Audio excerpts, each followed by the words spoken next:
Ben, retomamos a sesión da tarde coa segunda moción do Grupo do Partido Popular sobre o barrio del Viña, a que non constan enmendas presentadas. Ten a palabra o señor Deus. Sí ou non? Non, señor Deus, non.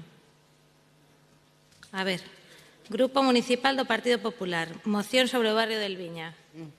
Quen a señora Gutiérrez. Era unha adivinanza, a ver se acertaba. Casi. Veña, pois señora Gutiérrez, adiante. Gracias, señora alcaldesa. Hoy hablamos nuevamente del barrio del Viña. 31 intervenciones de pleno desde el principio del mandato. Entre mociones, ruegos y preguntas. 31 intervenciones absolutamente estériles, ya que la situación del barrio está en el mismo punto de partida en mayo del 19. Los vecinos han hecho llegar sus demandas a este concello por todos los métodos conocidos y a su alcance. Y todo ello con un resultado absolutamente nulo, o en algunos casos peor que nulo, ya que concejales de diferentes ramos pasean por el barrio trasladando promesas y plazos que, además de no cumplirse, rebajan la confianza de los vecinos en la administración del concello. Y esta situación se produce en un barrio que, junto con Los Castros y el barrio de Las Flores, con problemas similares, concentran aproximadamente la quinta parte de la población de la ciudad, fundamentalmente familias jóvenes y personas mayores. Este barrio del Viña, que dispone de amplios trazados y grandes zonas ajardinadas entre las torres de viviendas que lo conforman, estos elementos que pueden resultar atractivos en cuanto al entorno de vida, tienen la contrapartida de su escasa o reducida oferta de dotaciones y servicios de mantenimiento. Una de las prioridades expresadas con mayor claridad e insistencia por parte de los vecinos ha sido la búsqueda de un mayor equilibrio entre los servicios prestados a los diferentes barrios de la ciudad. Parece que, como barrio perimetral de la ciudad, estos residentes no tuvieran iguales derechos que los demás. Obviamente, el concello lo que no olvida son sus obligaciones, y de ahí su descontento continuado. Esta demanda de tan difícil solución para el concello en realidad no parece demasiado complicada, porque básicamente muestran su interés porque las acciones de renovación y mejora urbana se extiendan a todos ellos de manera equilibrada, mejorando el barrio y a Coruña en su conjunto. Recopilando las peticiones realizadas en pasadas mociones, nombraremos la mejora de la pavimentación de diferentes zonas del barrio, que en algunos casos está dañada y hundida, generando un peligro importante por el apozamiento de agua de lluvia y el crecimiento de verdín que lo hace enormemente deslizante. Mejora de la iluminación, aspecto que, por lo que se ve, debe ser muy trabajoso. No obstante, la demanda no va más allá que la poda de algunas palmeras que obstruyen los focos de luz en algunas vías, dejando éstas en una penumbra que hace inseguro transitar por ellas de noche. Limpieza y saneamiento de las múltiples zonas ajardinadas del barrio, no solo las que se ven en las avenidas principales. Por enésima vez, la Asociación de Vecinos publicó un artículo en los medios en el que demandan sean atendidas sus peticiones. Las zonas ajardinadas están abandonadas, se realiza poda y mantenimiento puntualmente, pero no con una programación continuada, de tal forma que hiedra y arbustos crecen indiscriminadamente, ocultando la señalética, la iluminación y dando un aspecto descuidado al barrio. Las medidas de protección en los pasos de peatones, especialmente en la calle Álvaro Cunqueiro o en la calle Antonio Machado, con el objeto de que los vehículos reduzcan la velocidad en zonas próximas a parques infantiles. Y, cómo no, el ya tan manido tema de los roedores, que persigue a este, entre otros barrios, desde hace demasiado tiempo. Otros temas más generales son las ocupaciones ilegales, la seguridad ciudadana o las inversiones comprometidas, al menos verbalmente, que ya no son objeto en exclusiva de este barrio, sino que afectan al conjunto de los barrios de la ciudad. Los residentes solo tienen una aspiración: lograr un mayor equilibrio entre las distintas zonas de la ciudad, mejorar la calidad urbana del barrio en el que viven, de manera que se favorezca el impulso de actividades económicas y comerciales y proporcionar a sus vecinos un entorno más saludable, generando un espacio que integre trabajo y ocio para los residentes. Por este motivo, el Grupo Municipal del PP somete a la aprobación del Pleno la adopción de las siguientes medidas. Instar al Gobierno municipal a ejecutar las siguientes acciones: atender en tiempo y forma las demandas de los ciudadanos que reciben en el barrio, realizar el mantenimiento del pavimento en las zonas que lo requieran, establecer una planificación de mantenimiento de zonas verdes en el entorno completo del barrio del Viña, mejorar la iluminación en zonas donde los árboles obstruyen los focos de luz, ejecutar las medidas de protección y accesibilidad solicitadas por los vecinos, atacar de forma eficiente el problema de los roedores y, por último, trasladar a la asociación la información correspondiente a estas acciones, así como la planificación de mantenimiento de zonas verdes y campañas de desratización para su conocimiento. Nada más. Muchas gracias. Muchas gracias, señora Gutiérrez. Turno para a señora Faraldo. Grazas. Señora alcaldesa, efectivamente, demandas que se reclaman en nome da veciñanza do barrio del Viña que se formularon a través de moitos medios, entre outros, pois mocións que xa aterraron neste salón de plenos. Eu mesma expoñía no mes de febreiro do ano pasado as necesidades recollidas a través dunha asociación veciñal do barrio e que se centraban basicamente no arranxo e ampliación de beiras rúas que carecían do debido mantemento, na sinalización e protección peonil en algunhas zonas con maiores riscos e na ausencia de barandas.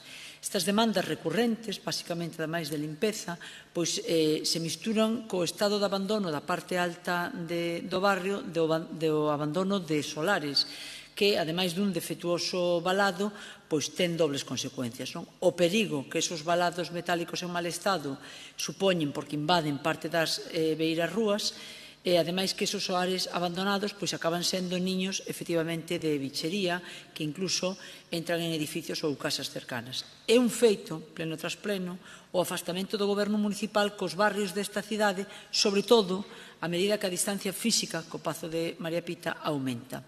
As peticións que recolle a moción son tan básicas que ningún, creo eu, podería dudar en apoialas. Eu non vou facelo e o meu voto será a favor.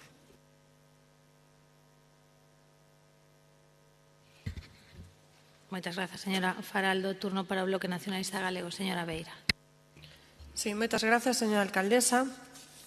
Muden el Viña por Agradorzán, Novo Mesoiro ou calquera barrio que quixeren e terán un resumo do que moitos barrios están a reclamar hoxe en día, para alén de outras necesidades máis específicas que teñan cada un deles, que é sinxelamente o básico e rutineiro do que ten que facer un concello: limpeza, mantemento de zonas verdes, iluminación, mantemento e reparación do firme, mellora da accesibilidade do espazo público, responsabilizarse da salubridade das rúas, competencias puras e duras dos concellos. Está moi ben que o goberno local, e así o ten que facer, acuda aos barrios, mas se limita única e exclusivamente a tomar nota e non a actuar, se logo non executa o que promete, pois de pouco serve ir aos barrios.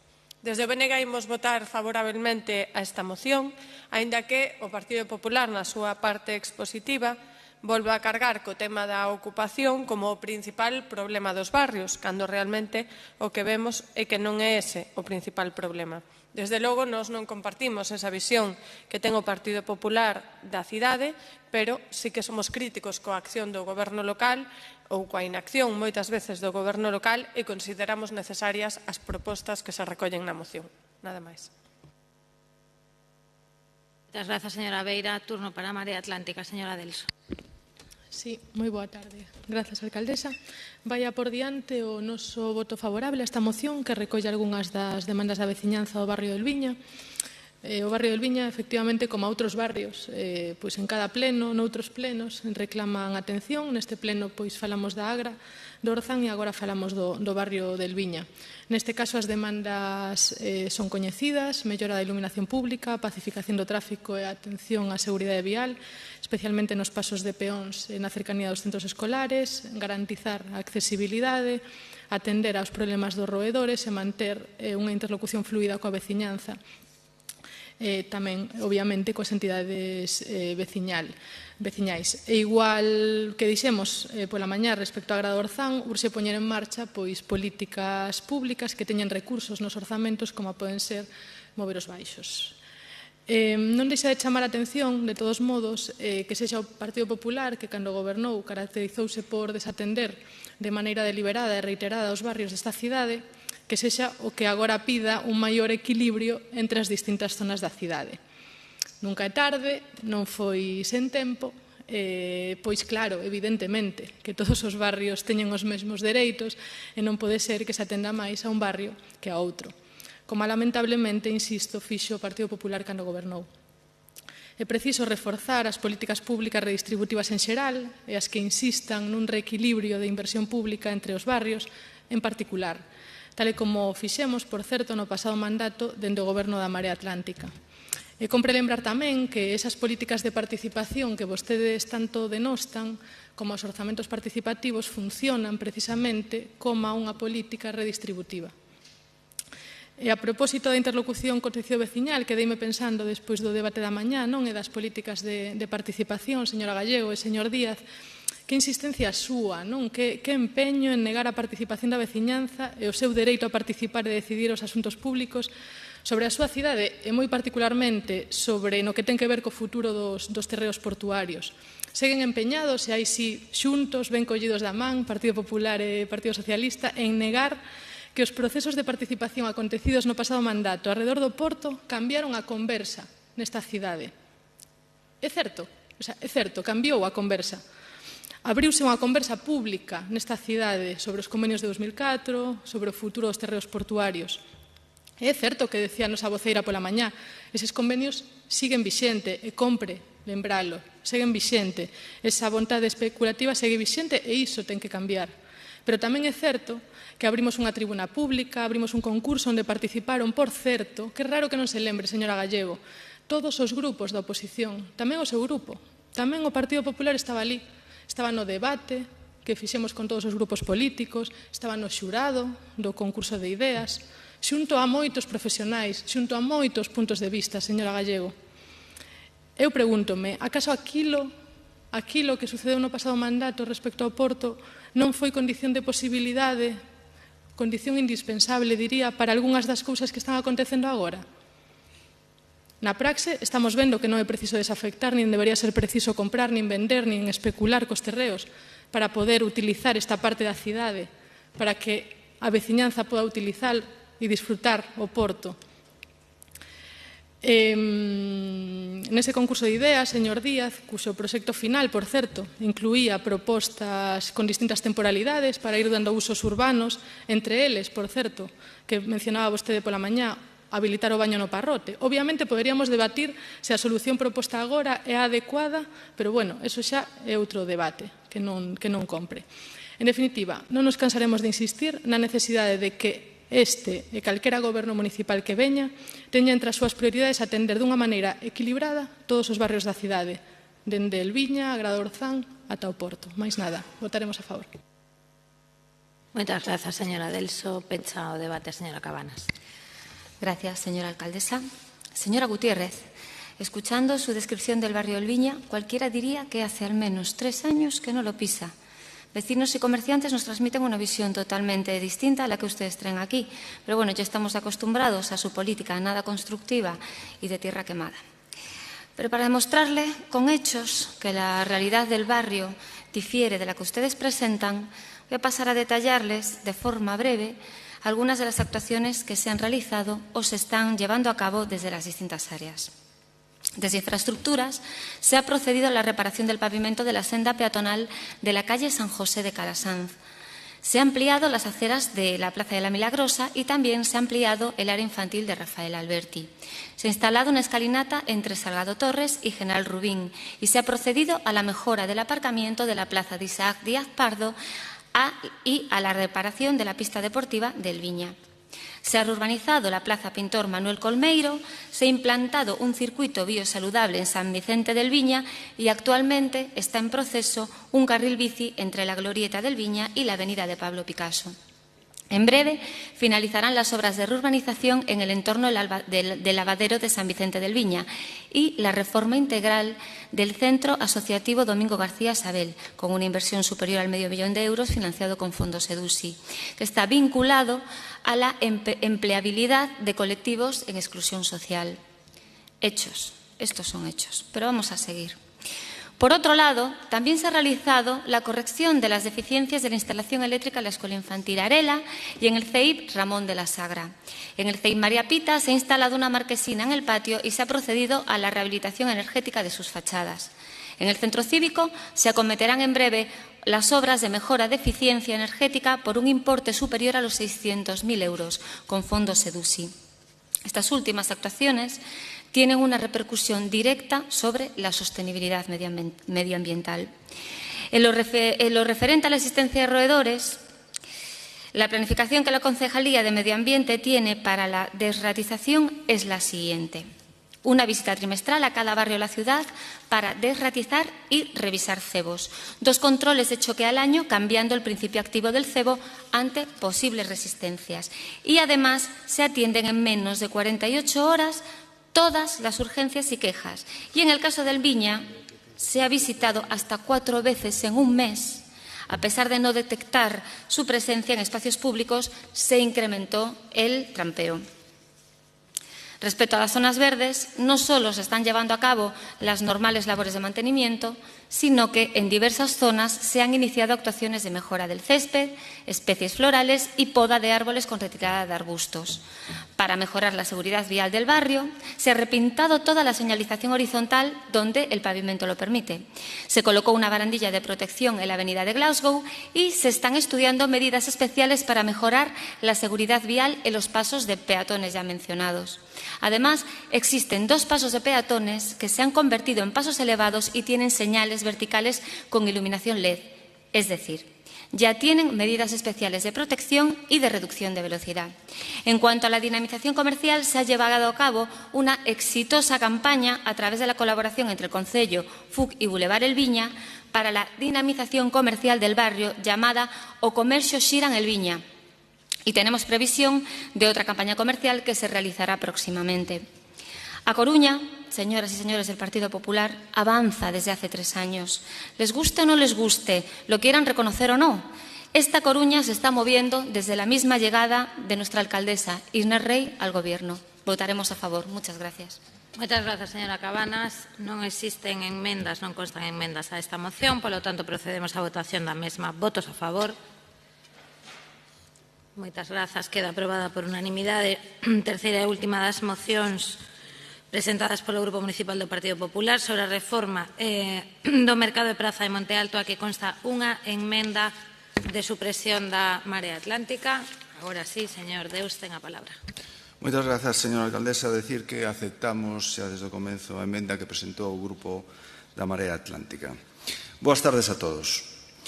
Cuando hayáis cometido un error, no mintáis para negarlo o atenuarlo. La mentira es una torpe debilidad. Acepta que te has equivocado. En ello hay magnanimidad.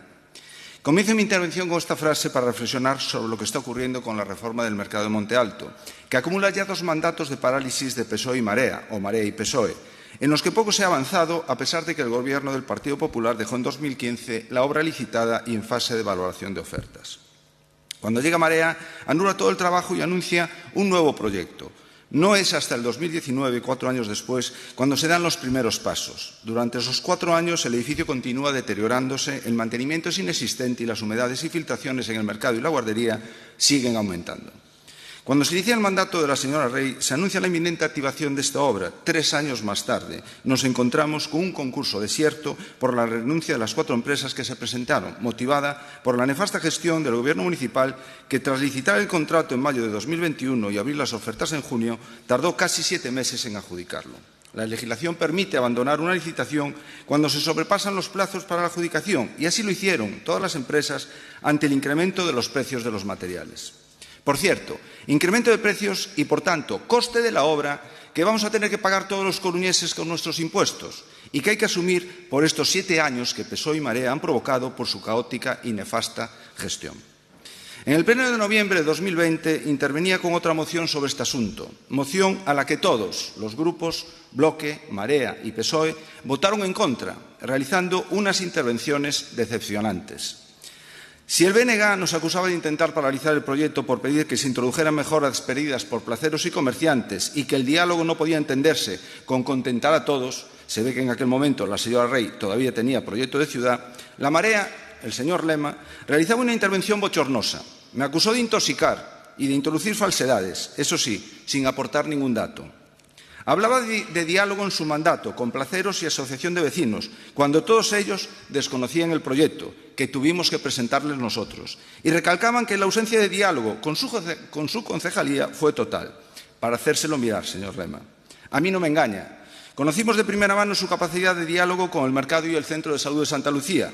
Por cierto, reforma que acumula ya 8 años de parálisis desde la firma del protocolo de colaboración con la Xunta de Galicia. Decepcionante también la intervención de la señora Cabanas, que me acusaba de adelantarme para explicar a los placeros el proyecto cuando nadie lo había hecho hasta entonces. Espero que haya tenido tiempo de mirarlo y tenga más claro cuántos son los puestos y tiendas actuales y las que se ofrecen, pues los datos que aportó estaban mal. Afirmaba también que en el proyecto se presentaban distintas soluciones para la ubicación provisional durante las obras y se acordaría la más adecuada, cuando esa implantación no se había ni contemplado en el proyecto. Faltó a la verdad. El tiempo pone a cada uno en su sitio y 7 años después volvemos a la casilla de salida. La instalación provisional es una decisión importante, pues la obra va a durar al menos 2 años. Han optado por deslocalizarlo de su entorno. Piensen si es la mejor solución dada la duración que va a tener las obras. Este mandato no va a ver las obras terminadas y estamos por ver si van a comenzar. Señor Laje, me alegra muchísimo que esta mañana haya anunciado que este mes de junio se va a proceder otra vez a licitar de nuevo esas obras. Pues le voy a hacer un ruego. Aprovechen para introducir en el proyecto las mejoras que piden los placeros, como hemos hecho nosotros, que fruto de ese diálogo elaboramos una propuesta que no inhabilita el proyecto, lo mejora, pero que aprovecha mejor los espacios. No supriman los comercios exteriores que existen, pues dinamizan el mercado y aumentan la superficie útil de los puestos para dotarlos de más espacio. Vean lo que ocurre en Adormideras. Algunos placeros, ante la reducción de espacio que tienen en sus puestos en la actualidad, han tenido ya que colocar sus productos en los pasillos del mercado. Están a tiempo de rectificar, de mejorar la propuesta y dar satisfacción a la mayoría. Nos volvemos a poner de nuevo a su disposición para aportar soluciones que mejoren la intervención de una manera constructiva. Se lo decimos antes, se lo repetíamos en la otra intervención de noviembre de 2020 y se lo volvemos a decir ahora. Muchas gracias. Moitas grazas, señor Deus. Turno para a señora Faral. Grazas, alcaldesa. Voto favorable, por suposto, pero non sin antes facer un pequeno exercicio de memoria. O proxecto que o PP deixou en riba da mesa non era ni moito menos a obra que logo se acometeu. O PP tiña previsto unha obra cosmética de repavimentación da praza para evitar a entrada de humedades e coa instalación dunha pequena zona infantil. Obra valorada, creo, nuns 800.000 euros e que se facía no exterior do mercado, sobre na praza. A obra que se acometeu desde a Concellería de Urbanismo foi unha remodelación integral do mercado, da escola infantil e dos locais municipais. É dicir, insisto, que frente a unha obra cosmética para reducir as humedades que fixo o PP, o que se levou a cabo foi unha remodelación integral. Feito este exercicio memorístico necesario, que imagino que son a primeira, pero non a última que o fará hoxe neste pleno, iso non é óbice para reclamar este proxecto tan demandado no barrio de Monte Alto e comprometido por parte deste goberno central, deste goberno local, que malamente está xestionando un legado que xa estaba formateado nas súas liñas básicas e ao que, ademais, este goberno municipal deulle publicidade absoluta para agora a mala xestión, como se suliña na moción, este a ralentizar ata a agonía esta obra dunha dotación tan necesaria e tan esperada no barrio. Pensando no barrio, nas súas necesidades, nas súas demandas, que son o máis salientable da moción, o voto é, como non, a favor. Moitas grazas, señora Faral. Do turno para o BNG, señora Beira. Grazas, señora alcaldesa. O Grupo Municipal está decididamente a favor de revitalizar os mercados municipais para que se convertan en auténticos corazóns de barrio, en centros dinamizadores do comercio local, da economía de proximidade e dun modelo de consumo responsável. Por iso, coincidimos na necesidade de abordar a reforma do inmóvel e a praza que acolle o mercado de Monte Alto, unha actuación anunciada desde hai tempo por tratarse dun edificio con impacto brutal na contorna, que está nun estado lamentável e cuxa degradación levou a que parte dos postos estean pechados. É urxente licitar porque tamén a praza conta cunha escola infantil no seu interior, onde pasan boa parte do día cativas e cativos de 0 a 3 anos e cuxas instalacións non reúnen unhas condicións axeitadas. Co que non coincidimos é con que a renuncia dos licitadores se producise por excedérense os tempos da contratación. A empresa que gañou a licitación argumentou, e así está no escrito que lle mandou á mesa de contratación, que non podía manter os prezos que ofertara.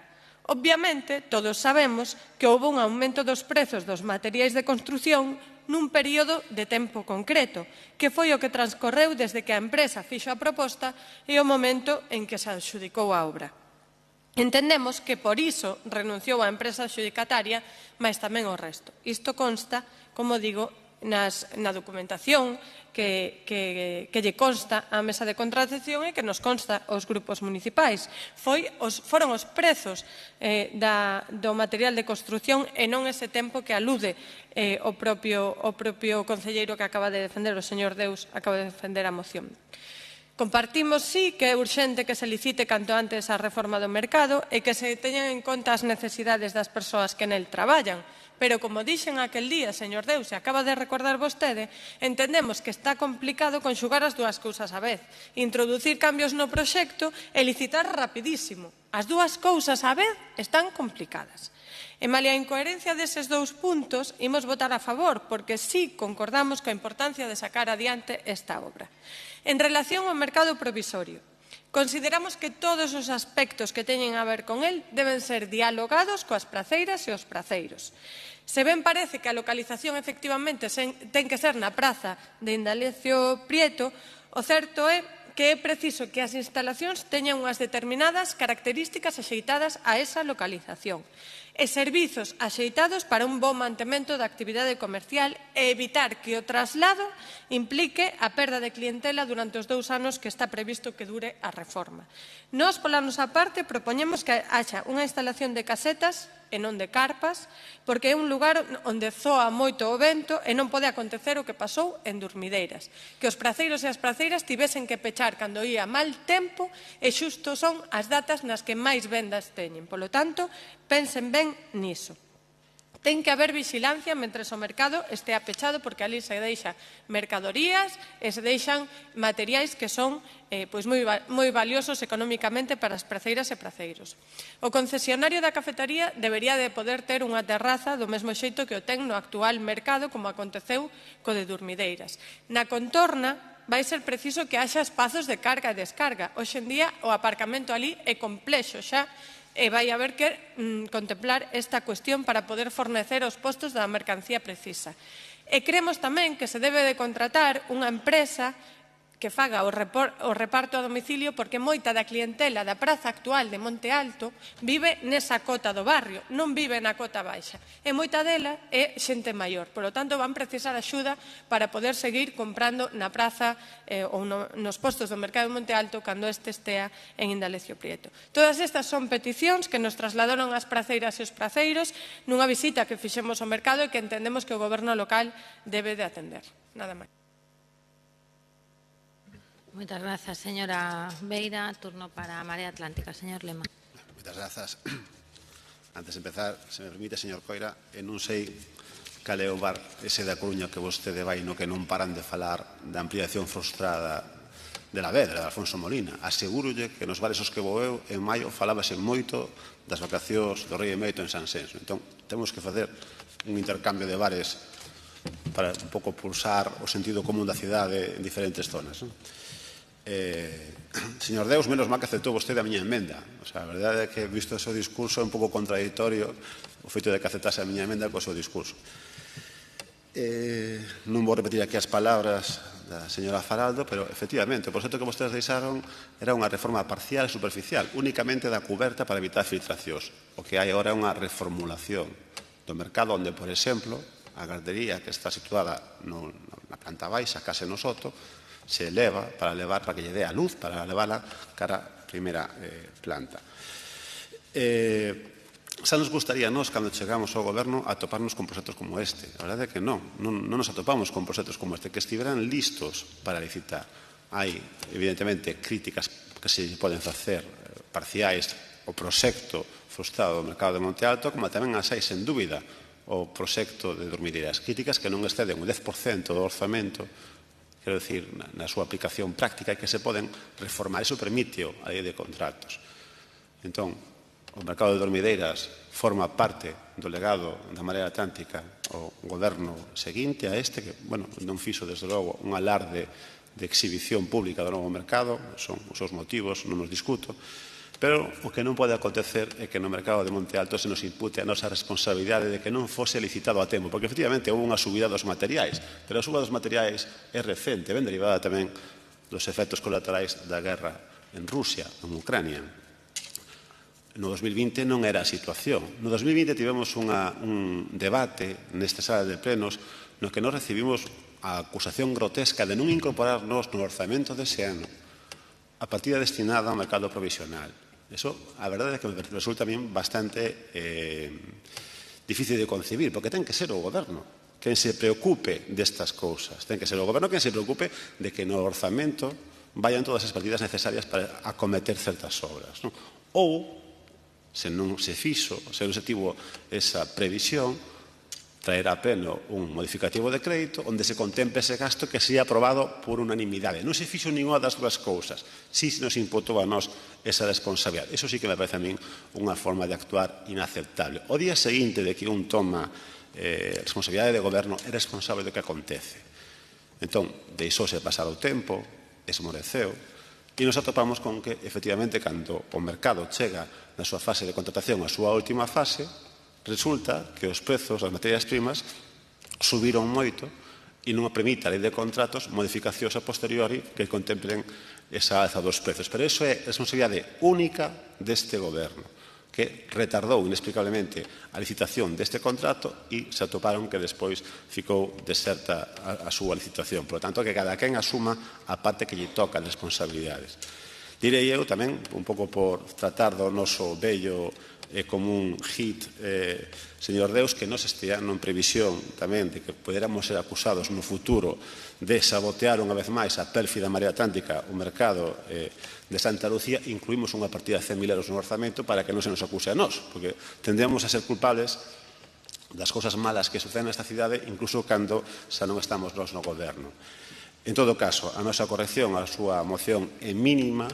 Simplemente o que pretendemos é que non se diga que hai 7 anos que non se licita, o que existe son 3 anos de retraso, porque o único proxecto que realmente atendía as necesidades de reforma de mercado era o que nos deixamos preparado, e, por demais, no resto dos aspectos, pois estamos basicamente de acordo. Existe ahora un momento bo para reformular o proxecto, atendendo as peticións que fagan os praceiros, e despois é realmente un proxecto que lle vai dar nova vida ao mercado e nova vida ao barrio que aconsellamos que se execute cando sexa posible facelo. Moitas grazas, señor Lema. Pecha o debate o señor Laje. Pois moitas gracias. Boa tarde, señora alcaldesa e membros da corporación. Gracias polo último consello do señor Lema, que se execute cando poida facerse, que eu creo que é unha reflexión moi razonable, que se faga cando sexa posible.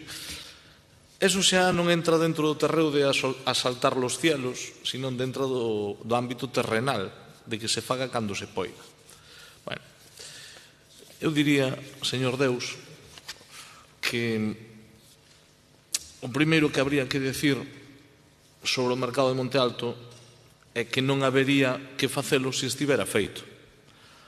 Verdad, señor Deus? E vostedes deixaron-no preparado para licitar.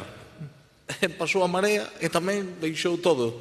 Pero pasaron vostedes e pasou a Marea e resulta que licitar, como que non.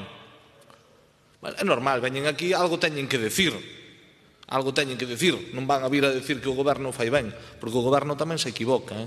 O goberno lle gustaría ter sido máis áxil. Hombre, a guerra de Ucrania, a subida de precios e todo eso non creo que sea a responsabilidade do goberno. Ainda que dixo a señora Gallego a mañá que tiñamos que combatir nós a inflación. Escoitei, a verdade é que me sorprendeu esta innovación que tuvo ser dentro desa retaíla que conta sempre así de corrido, ese minuto e medio e tal. Ahora tamén somos responsables da inflación. O que pasa é que a propia Xunta de Galicia recoñecía fai uns días, moi poucos días, que a causa do encarecemento dos materiais ía con retraso na posta en marcha das obras do novo Chuac. Fase 0, non sei se recorda, que é o de antes, de agora ainda non hai nada, pero la fase 0. Pero na fase 0 hai encarecemento de materiales, solo nas obras da Xunta. No dos demais é que non se licitan. Bueno, nesta cidade creo que a única actuación que fixeron por parte da Administración Autonómica, creo que é unha promoción de vivenda pública que anunciaran no ano 2015 e que iba a finalizar no 2017 e creo que empezou no 2018.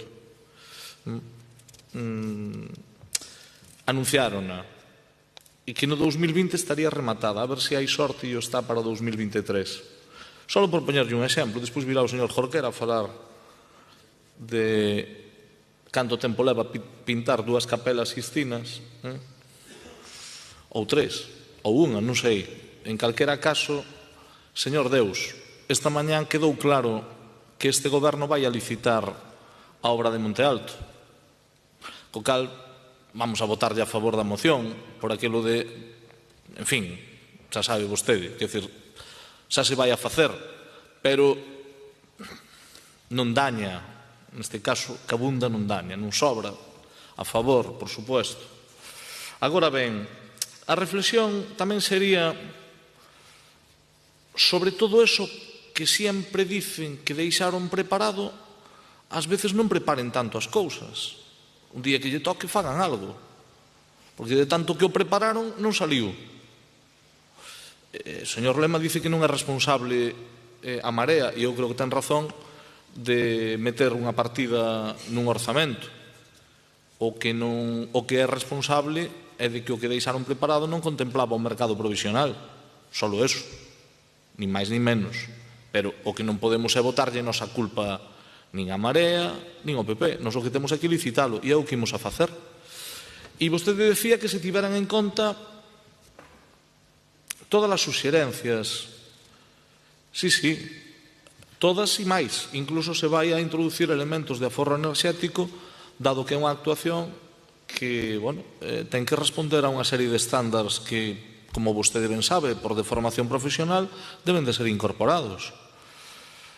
Teño que aproveitar a ocasión para agradecer o esforzo de todo o personal das diferentes áreas que están implicadas, que son moitas, tanto o ámbito educativo, o ámbito do emprego, o ámbito dos mercados, o ámbito do comercio, o ámbito do urbanismo e das infraestructuras. É dicir, hai un traballo que eu creo que non, en fin, que non só sirveu para preparar. Xa lle digo, non vamos a deixar todo preparado para que licite o seguinte goberno. Vamos a facelo nós, e vamos a facelo, se é posible, xa neste mes de xuño. Evidentemente, ter en conta as propostas dos praceiros e praceiras, pois é unha parte do traballo que ven desenvolvendo a Consellería de Mercados. E, de feito, teñen creado un grupo de traballo precisamente para atender de forma específica e puntual todas as súas reivindicacións. É dicir, hai unha área do goberno que está dedicada con especial intensidade a ese traballo, o cal máxima sensibilidade, non é só, digamos, ocuparnos da intendencia, ocementos, equipamentos, sino máxima atención persoal a quen desenvolve a súa actividade profesional neste mercado. E, señor Lema, coincido en que eu creo que habrá un antes e un despois desta actuación. A actuación, decido esta mañá, ascenderá a máis de 10 millóns de euros. O precio incluye a revisión dos prezos, o mercado provisional, as melloras na eficiencia enerxética sobre o proxecto inicial, tanto en acristalamentos como en sistemas de calefacción, por suposto, a escola infantil e a reforma da praza, e tamén a penalización da rúa Joaquín González para completar a mellora da contorna. Ademais, quero decirles que tanto o conxunto do goberno como de forma singular a área de mercados está facendo un especial seguimento con reunións periódicas cos praceiros e coas praceiras, non só recollendo as súas necesidades, sino incluso propoñendo melloras para este equipamento. Creo que vamos na boa dirección e eu agardo, señor Deus, que durante este mandato non só licitemos, sino que poidan comenzar as obras. Será moito máis do que teñan feito os dous anteriores gobernos.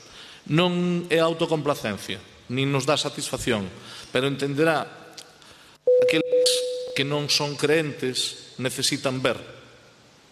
Entonces, con vostedes non viron, prometéronlle e cos que viñeron despois o intentaron, pero tampouco saiu. A ver se agora, a parte de predicar, podemos dar trigo. Vale, moitas gracias. Moitas gracias, señor Laje. Aceptada a emenda da Marea Atlántica, procedemos á votación da moción. Votos a favor. Moitas grazas, queda aprobada por unanimidade. Rematan aquí as mocións. Pasamos xa ás preguntas de resposta oral. A señora Faraldo non ten rexistrado preguntas. Turno daquela para o BNG.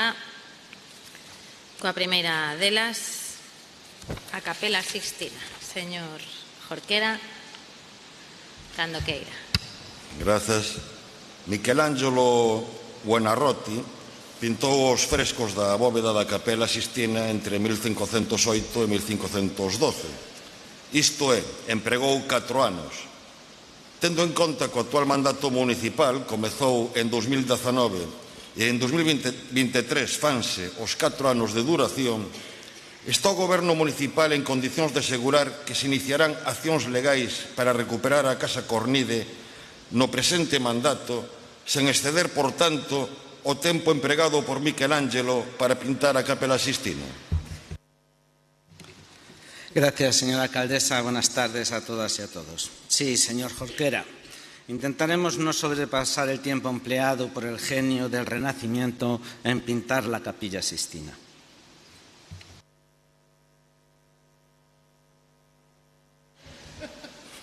Señor concelleiro,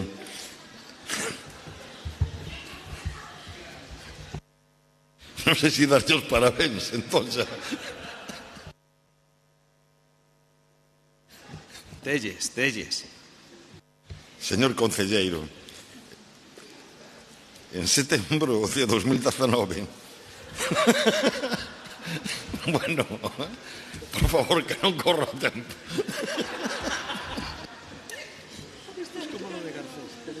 Prosiga, no se corte, señor concelleiro. Diga o que teña que decir. En setembro de 2019, no primeiro pleno do mandato, acordouse a iniciativa do BNG interpoñer unha demanda contra os Franco para recuperar a Casa Cornide. Dende aquela vez, esta quinta vez que preguntamos sobre esta cuestión. En respostas anteriores insinuou que éramos pesados e impacientes, e mesmo chegou a dicir que estábamos apurando máis que o Papa Xulio II a Miguel Anxo para que rematase os frescos da Capela Sixtina. Por iso formulamos a pregunta nestes términos, porque resulta que a Miguel Anxo pintar a Capela Sixtina levoulle 4 anos. E polo camiño que imos, pese a súa resposta, co tempo que se están tomando para preparar a demanda e como xa lle temos dito, a Miguel Anxo aínda lle quedaría tempo para esculpir o Davide. No por mucho madrugar, amanece máis temprano, contestounos o 13 de xaneiro. Poderíamos ter replicado con a quien madruga, Dios le ayuda, pero nada máis lonxe da nosa intención que perturbar o seu merecido descanso. O que lle pedimos, iso sí, é que o seu sono non sexa o sono da marmota.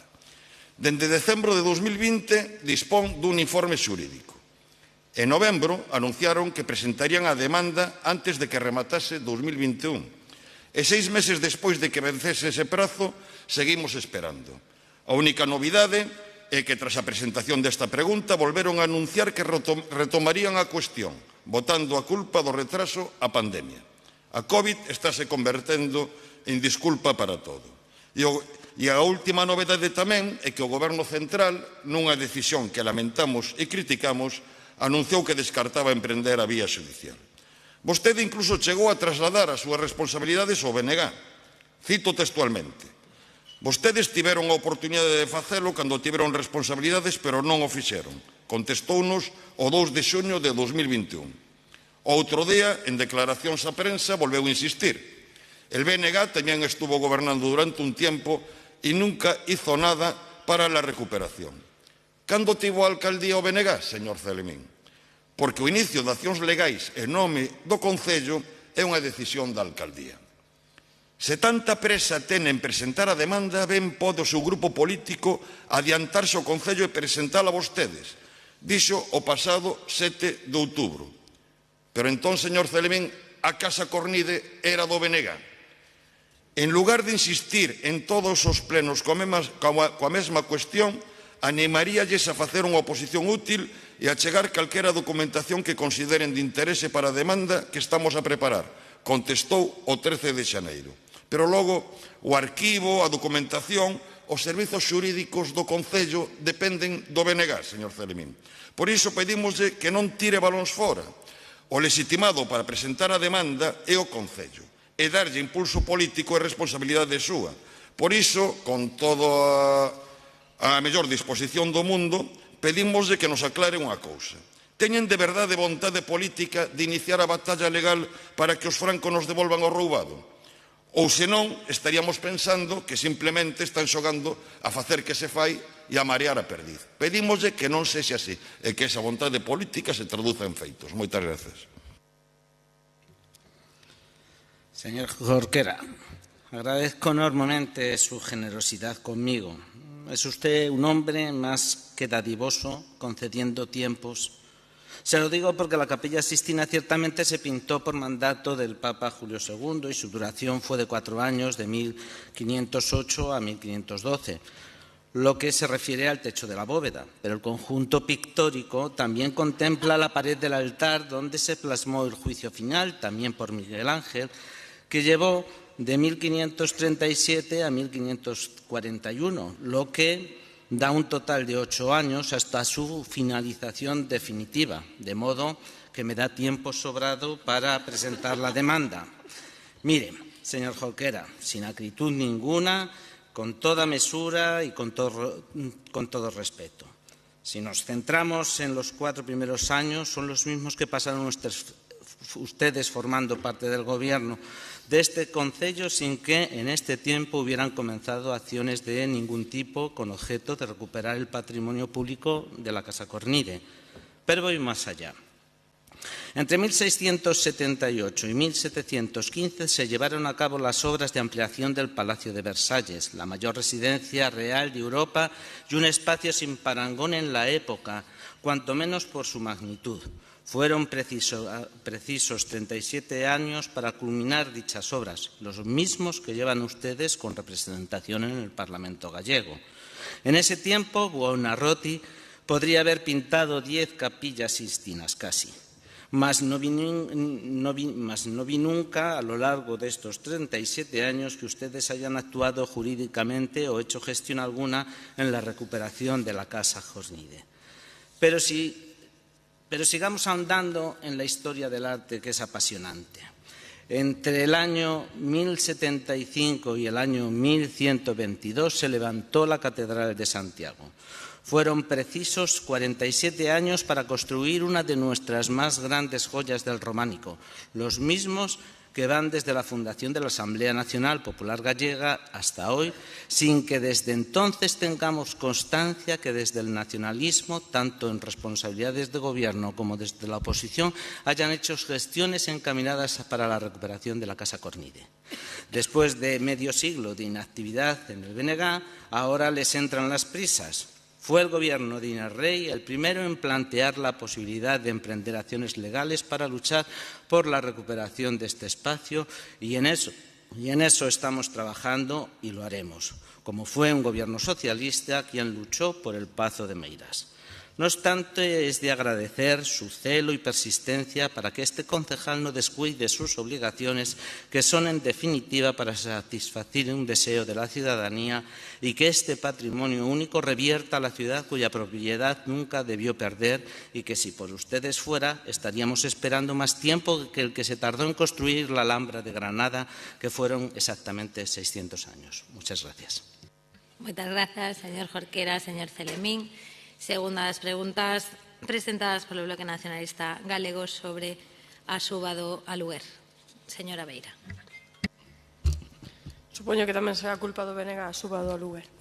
Como valora o Goberno local que o aluguer de vivendas subise de media un 18% nos barrios da Coruña nos últimos 4 anos?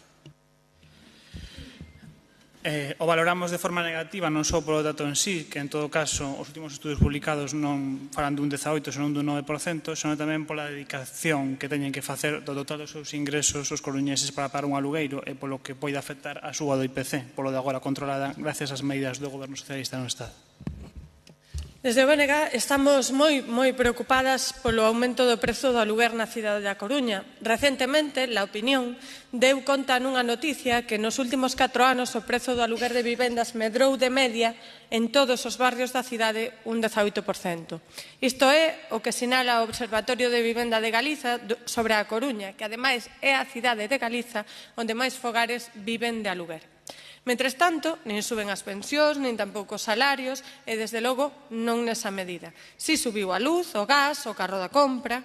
Pensen, por exemplo, nunha teleoperadora, no salario dunha teleoperadora, dun camareiro, dunha traballadora do Servizo de Axuda a Domicilio, dun autónomo ou autónoma, que hai propietarios que os teñen vetados directamente para alugarlles vivendas. A realidade é que os prezos do aluguer condicionan a vida diaria das coruñesas e dos coruñeses que conseguen alugar unha vivenda na cidade, algúns conseguen alugar unha vivenda na cidade, mas tamén estamos acudindo a un proceso de expulsión da cidade daquelas persoas que poderían pagar en ocasións un aluguer a prezos e con condicións razoables, non coas que se impoñen en moitas ocasións. A moita xente élle directamente imposible alugar unha vivenda digna non só polo prezo mensual, senón tamén ás veces polas condicións que impoñen as persoas propietarias. Algúnas condicións que son legais e que non poden cumprir algunhas persoas, mas tamén en moitas ocasións condicións abusivas directamente e que non son legalmente exixíveis. Mais hai moita xente que o descoñece e ao final opta por non alugar. Moitas veces, moita xente vese obrigada a compartir piso, mesmo cando non o quere facer, pola imposibilidade de pagar unha vivenda en réxime de aluguer, imposible para moitas persoas, non son mozas, ter un proxecto de vida independente. Se ben sabemos que a situación debe afrontarse desde as distintas administracións, que no Estado español fica moito por facer e que o Partido Popular na Xunta de Galiza leva desde 2009 recortando en políticas de vivenda, sabemos que unha das chaves para tallar esta situación e as dificultades do acceso a vivenda da poboación é aumentar o parque público de vivendas, onde o Estado español está á cola de Europa e Galiza á cola do Estado español. Pero queremos saber, en concreto, que ten pensado facer pola súa banda o Goberno local diante desta situación. E non queremos, pedímoslle, por favor, que nos falen de cifras globais, de soares que se ten anunciado desde hai anos para edificar vivendas municipais. O que lle preguntamos é se van a executar, por exemplo, a moción que se aprobou en outubro de 2021, se vai ampliar a encomenda de xestión de Emusa e impulsar a bolsa de vivendas en aluguer, que a empresa municipal funcione como avalista diante do grande problema que está a ser o seguro de impagamentos para moita xente, se van a impulsar un servizo de asesoramento legal para protexer os cidadáns e as cidadás diante das condicións abusivas impostas por propietarios e propietarias que impoñen exixencias alén da lei. Queremos saber que accións concretas vai levar o Goberno local a cabo, ademais de compartir a preocupación que tamén ten o BNG. Sí. Está claro que no tema do alugueiro ningún goberno municipal ten unha variña máxica, non? Toda vez que as competencias en materia de vivenda son da Xunta de Galicia, a pesar de que na súa intervención, señora Beira, parece que son do Concello da Coruña. Non existiron ata agora recetas municipais que puxesen remedio ás subas do alugueiro nas cidades galegas desde ningún espectro político municipal. Se collemos o caso, por exemplo, da cidade de Pontevedra, nos últimos 4 anos a subida da vivenda foi do 13%. Se miramos Ourense, onde o goberno do Partido Popular, onde o goberno do Partido Popular co vergoñante señor Jácome subiu un 15%. E se tomamos o anterior mandato da nosa cidade, durante o goberno da Marea Atlántica, a suba do prezo do alugueiro entre o 15 e o 19 foi dun 28%. A chave, como non pode ser de outra forma, a ten a Xunta de Galicia. O goberno do Partido Popular e do señor Rueda, que dende 2009 foron incapaces de entregar unha soa vivenda pública na Coruña. Ninguna, exceptuando a iniciada durante o goberno bipartito na Rúa Caballeros. Sí. En 2017 anunciaron 40 vivendas en Xuxán e aínda en xuño de 2022 estamos á espera de ver se consiguen rematar as obras. En outubro de 2019 anunciaron tamén a bombo e platillo a poxa de 10 parcelas en Xuxán para vivendas de alugueiro e, finalmente, un ano despois, só conseguiron adxudicar 3, das que só unha, A de máis pequena, 14 vivendas e para alugueiro. Voltan a anunciar en 2022 a poxa de terreos en Suxán. Espero polo ben dos coruñeses que teñamos máis sorte que a vez anterior. Nada sabemos tampouco das adquisicións do Rexurbe. Falábase de 6 edificios. Ata o momento o Goberno Municipal só ten constancia da adquisición dun na Rúa Santa María. E tenemos que contentarnos cos 40 vivendas novas anunciadas polo IGUS, a metade, en todo caso, das anunciadas para Vigo e 20 menos das anunciadas para Santiago. Este é o compromiso do Partido Popular coa cidade. Dos 445 millóns de euros que destina o Goberno do Partido Popular á Consellería de Medio Ambiente, Territorio e Vivenda, só 8,8 millóns serán para promover vivenda pública de alugueiro en Galicia. O 2% do total. E só 3,2 servirán para bonificar o alugueiro social aos galegos, o 0,7. Os datos non os invento eu, teño a pouca vergoña de publicalos nas notas oficiais da Xunta de Galicia. O Goberno de Rei, en todo caso, e a medida das nosas posibilidades, traballa por cubrir ese oco que deixa a Xunta de Galicia. A proba son os orzamentos de 2022, que incluen fondos non só para a posta en marcha de 2 edificios de vivenda pública municipal en Xuxán e en Pontejos, 55 vivendas en total, 55 máis das que xa fixo a Xunta do Partido Popular en Coruña, e, a pesar de que temos un orzamento 37 veces menor, senón tamén para a adquisición de solo, renovación e rehabilitación de edificios de vivendas municipais. En total, 9 millóns de euros para políticas de vivenda. 9 millóns de euros, repito, cun orzamento 37 veces menor ao da Xunta de Galicia, que adica 8,8. Preocúpanos e ocúpanos a suba do alugueiro na cidade, pero precisamos que quen ten as competencias tamén se sinta preocupado. Gracias. Moitas grazas, señora Beira. Señor Díaz, terceira e última pregunta do BNG sobre a ordenanza do galego. Señora Beira. Si considera o Goberno local que se están a cumprir todos os preceptos recollidos na ordenanza reguladora do uso da lingua galega no Concello da Coruña? Boa tarde, señora Beira. A implantación da ordenanza do uso do galego eu creo que é paulatina e o seu cumprimento maioritario, pero é certo que se eu lle respostara dicindo que se cumpre todo, estaría faltando a verdade e, polo tanto, creo que non estaría sendo riguroso e non estaría cumplindo co meu cometido e cas miñas obrigas. Creo que pasámonos moitísimos anos sin ordenanza, unha anomalía absoluta. Eu creo que é entendible as queixas que se poidan producir. O que si lle podo decir é que é unha implantación da ordenanza que ten un cumprimento maioritario, pero seguramente vostede pode atopar espacios onde esa normativa aínda está por materializarse.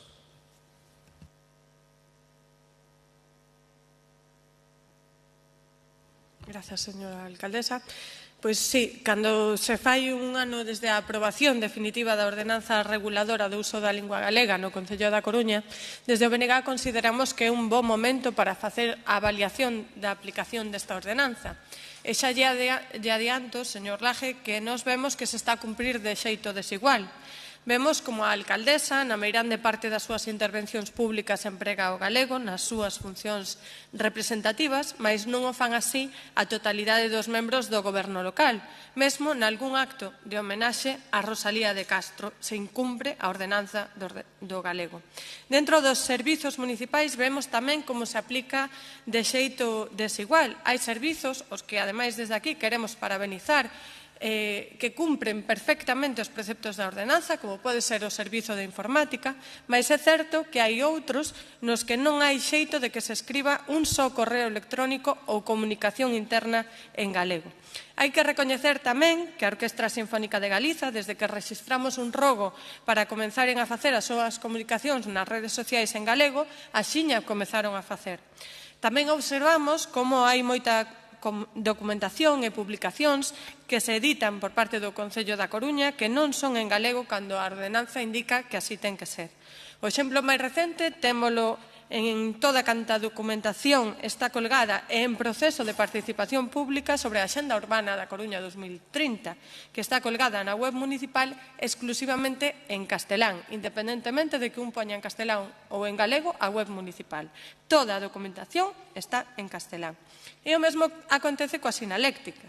Non hai moito que se inaugurou o circuito de entrenamiento alcalde Jaime Hervada.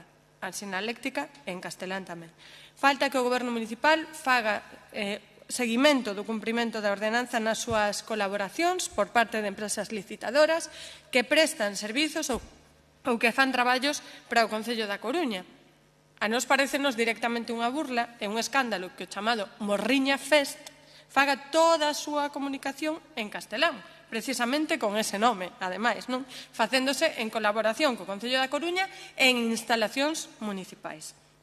Creemos que están pendentes tamén cuestións importantes en canto ao fomento do uso do galego, faltan campañas e accións que animen ao uso do galego por parte das persoas, mas tamén do tecido empresarial, iniciativas para empregar o galego como unha ferramenta máis de integración social entre as persoas que veñen vivir a Coruña, por exemplo. Fican tamén pendentes os traballos para a elaboración dun plan de normalización lingüística municipal, a creación do Consello Local da Lingua.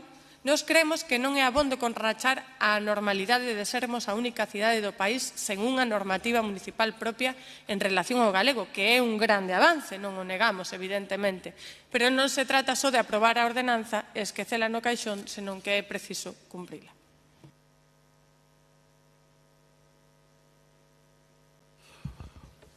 Moitas gracias, señora Beira. E sabe vostede que vou a ser parco en eloxios, seguramente porque non lle faga ningún favor, pero si permítame decirlle que alégrome do rigor e da seriedade da intervención, porque, bueno, creo que no goberno ou na oposición, no acordo ou na discrepancia, se pode facer política pois do xeito que vostede a fixo hoxe aquí.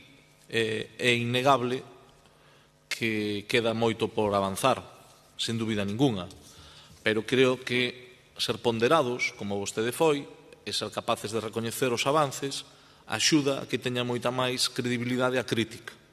E eu admítolle que, despois de máis de 30 anos, sin unha normativa, non é doado, e, polo tanto, hai unha aplicación asimétrica, desigual, e, polo tanto, bueno, pois daremos un novo impulso, evidentemente, a implantación da ordenanza do galego, eu creo que está tendo un cumprimento maioritario, pero non é plena e, polo tanto, non podemos ter unha satisfacción plena. Queda moito por facer.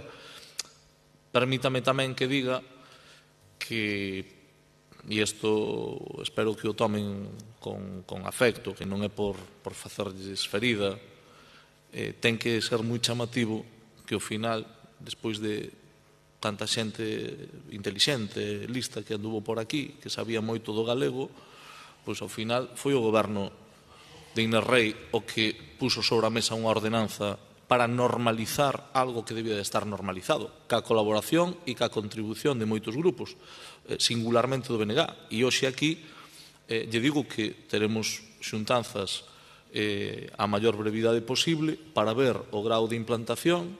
É unha das demandas que o BNG nos ten trasladado.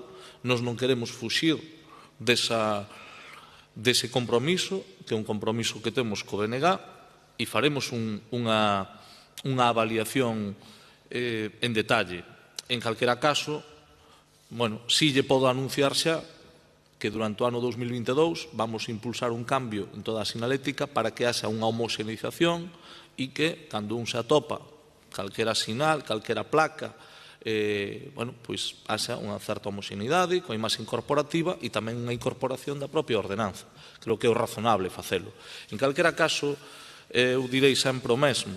As linguas son para entenderse, non deben de ser elemento de confrontación, e nos entendemos que o galego é a nosa lingua, é o idioma propio de Galicia, tamén temos outra lingua, que é o castelán, e o que debemos é de darlle uso, que é a mellor maneira de manter vivas as linguas.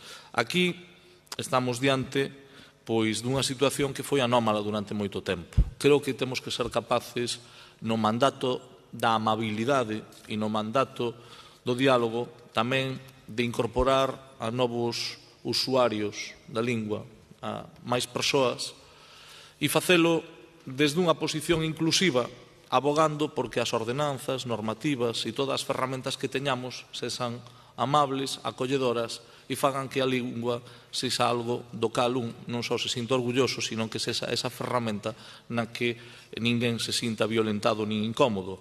Desde logo que o goberno municipal dá sobradas mostras e se hai unha forma de facelo, creo que é a través da alcaldía, de quen ostenta a presidencia, de quen lidera, quen dirixe un goberno municipal. E vostede o dixo, e eu creo que, por eso, creo que a súa crítica constructiva ten moito máis valor. Temos hoxe a sorte de contar cunha alcaldesa que fai un uso habitual na súa presencia pública, nos seus discursos, nas súas actividades institucionais do galego. E iso, eu creo que é, eso sí que é, permítame que lle diga, motivo de orgullo e satisfacción, dado que se falaba moito do bochorno de Sanxenxo, desde logo que na Coruña é motivo de orgullo e satisfacción que a nosa alcaldesa utilice o galego como utiliza, tamén dando cumprimento a esta ordenanza. Nada máis e moitas gracias. Moitas grazas, señor Laje. Grazas ao BNG pola súa quenda de preguntas que remata aquí. Pasamos xa ás preguntas para a súa resposta oral da Marea Atlántica. Señora García, ten o uso da palabra para a primeira dela sobre infraestructura verde. Moitas gracias, señora Rei. Cal é o modelo de xestión da infraestructura verde do goberno de Inés Rei? Gracias, señora alcaldesa. Un modelo respetuoso co seu entorno e que atende ás demandas dos nosos veciños. O goberno local fala de maneira moi rimbombante da infraestructura verde, por exemplo, cando aboca a Axenda 2030 e é de supoñer que teñan o seu modelo de xestión.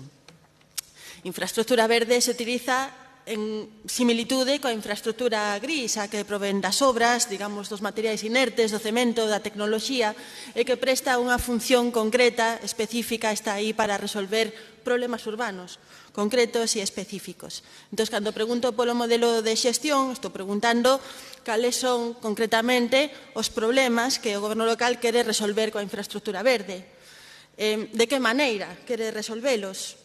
En que proxectos concretos se materializa estas solucións, que ao final son solucións baseadas na natureza. E confeso, señora Rei, que son preguntas retóricas, porque eu opino que non teñen un modelo de infraestructura verde. Me encantaría equivocarme, sinto, pero aos feitos me remito. Había un modelo de infraestructura verde que tiña mapeados os problemas urbanos, problemas de contaminación atmosférica, diferentes contaminantes, as fontes de emisión, problemas de anegamentos, problemas de ruido, problemas, e ese era o eixo conductor da estrategia de infraestructura verde, problemas de acceso ao verde e de xustiza na calidade de vida dos barrios e dos diferentes hábitats da nosa veciñanza. Esa estrategia de infraestructura verde durme, desgraciadamente, nun caixón, pero o peor de todo é que non se sustituiu por outra nova, outra súa. Moi ao contrario, a bolsa de proxectos de medición e mellora de parques e xardíns está sen executar e con isto se lle perdoaron á empresa concesionaria millóns de euros ao longo destes 3 anos de mandato. O contrato de mantemento de zonas verdes está sen licitar e precisamente con este pleno hai exactamente un ano en que eu trouxen aquí a pregunta de cando e como se iba a licitar o mantemento das zonas verdes, da infraestructura verde. Dende aquela nada pasou. Falará despois o Comité de Parques e Xardíns e ninguén mellor que a eles pode explicar que consecuencias ten isto a nivel laboral para o persoal. Non hai novos espazos protegidos, o paso natural, despois de terse declarado da Torre de Hércules e das Illas de San Pedro, sería abordar a zona de Feáns e o Castro del Viña, que segundo o mapa da biodiversidade pois son zonas de elevada riqueza biolóxica. Moi ao contrario, se recuperaron os eventos de alto impacto en espazos naturais, recentemente o Rally Cidade da Coruña, e proxectos estrela como o alcalde Marchesi, pois adolecen de falta de verde e falta de permeabilidade, non? Para, da auga na cidade. O fácil con todo isto é circunscribir o problema á xestión dunha persoa. Ese é fácil, pero é erróneo e é injusto tamén. O problema real é que o goberno de Inés Rei e o seu núcleo de decisión non ten compromiso co medio ambiente. E iso se nota nas prioridades que se determinan, se nota no reparto de recursos, se nota no reparto de personal, e se nota en que tamén a comunicación deste tipo de cuestións ten moito que ver con as fotos con os peces de colores de Méndez Núñez e non con abordar problemas serios que lle estamos deixando á seguinte xeración. Pode ser un mandato perdido neste eido. No eido falábamos pola mañá de benestar animal, pero, agora falamos de infraestructura verde, en residuos non se avanzou moito. A verdade é que, teñen a posibilidade de aproveitar o último ano, de salvar o mandato, por exemplo, coa constitución dunha eléctrica municipal, que non está exactamente vinculada á Consellería de Medio Ambiente, pero que sería un gran paso adiante, tamén pensando nos veciños e veciñas. Eu emprazolles a que neste último ano de mandato dean un golpe de timón. Tamén me gusta poñerme a disposición, porque eu creo que o noso interese e a nosa preocupación é real e sincera, e se podemos axudar en algo, non lles caiba dúbida que o imos facer. Nada máis, moitas gracias.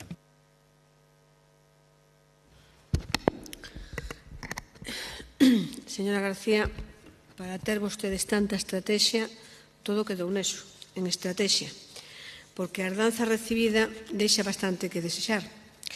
E xa lle adianto que, dende logo, o noso modelo non é, afortunadamente para a cidade, para os coruñeses, o seu. A vos seguro que con 3 ou 4 exemplos me vai a entender perfectamente. O modelo de goberno do Inés Rei en infraestructura verde non é deixar podrecer e esmorecer pola acción do botellón unha xoia natural e patrimonial como son os históricos xardíns de Méndez Núñez. O modelo deste goberno non é levar ata a súa desaparición polo ataque dun fungo a outra xoia como o laberinto do Monte de San Pedro. Nin tampouco é convertir espazos emblemáticos como o Monte de Santa Margarita nunha colección de mobiliario podre e inservible, de troncos sin vida que algún día foron árbores ou dun muiño a piques de derrubarse. O modelo deste goberno non é deixar de podar árboles porque son de libre crecemento, nin deixalos podrecer porque iso tamén é natural. En fin, que o modelo deste goberno, señora García, non é deixar que as cousas pasen porque sí, coa feble excusa de que a natureza debe abrirse camiño. O modelo de infraestructura verde do goberno de Inés Rei é o de ter resposta para todo o que acabo de enumerar, ou ben porque xa é un feito, ben porque está sendo executado ou a piques de executar. Un modelo que, baixo a declaración de Zona C, posibilitou que os xardíns de Méndez Núñez recuperasen o seu esplendor dende a Rosaleda ata o Palmeiral.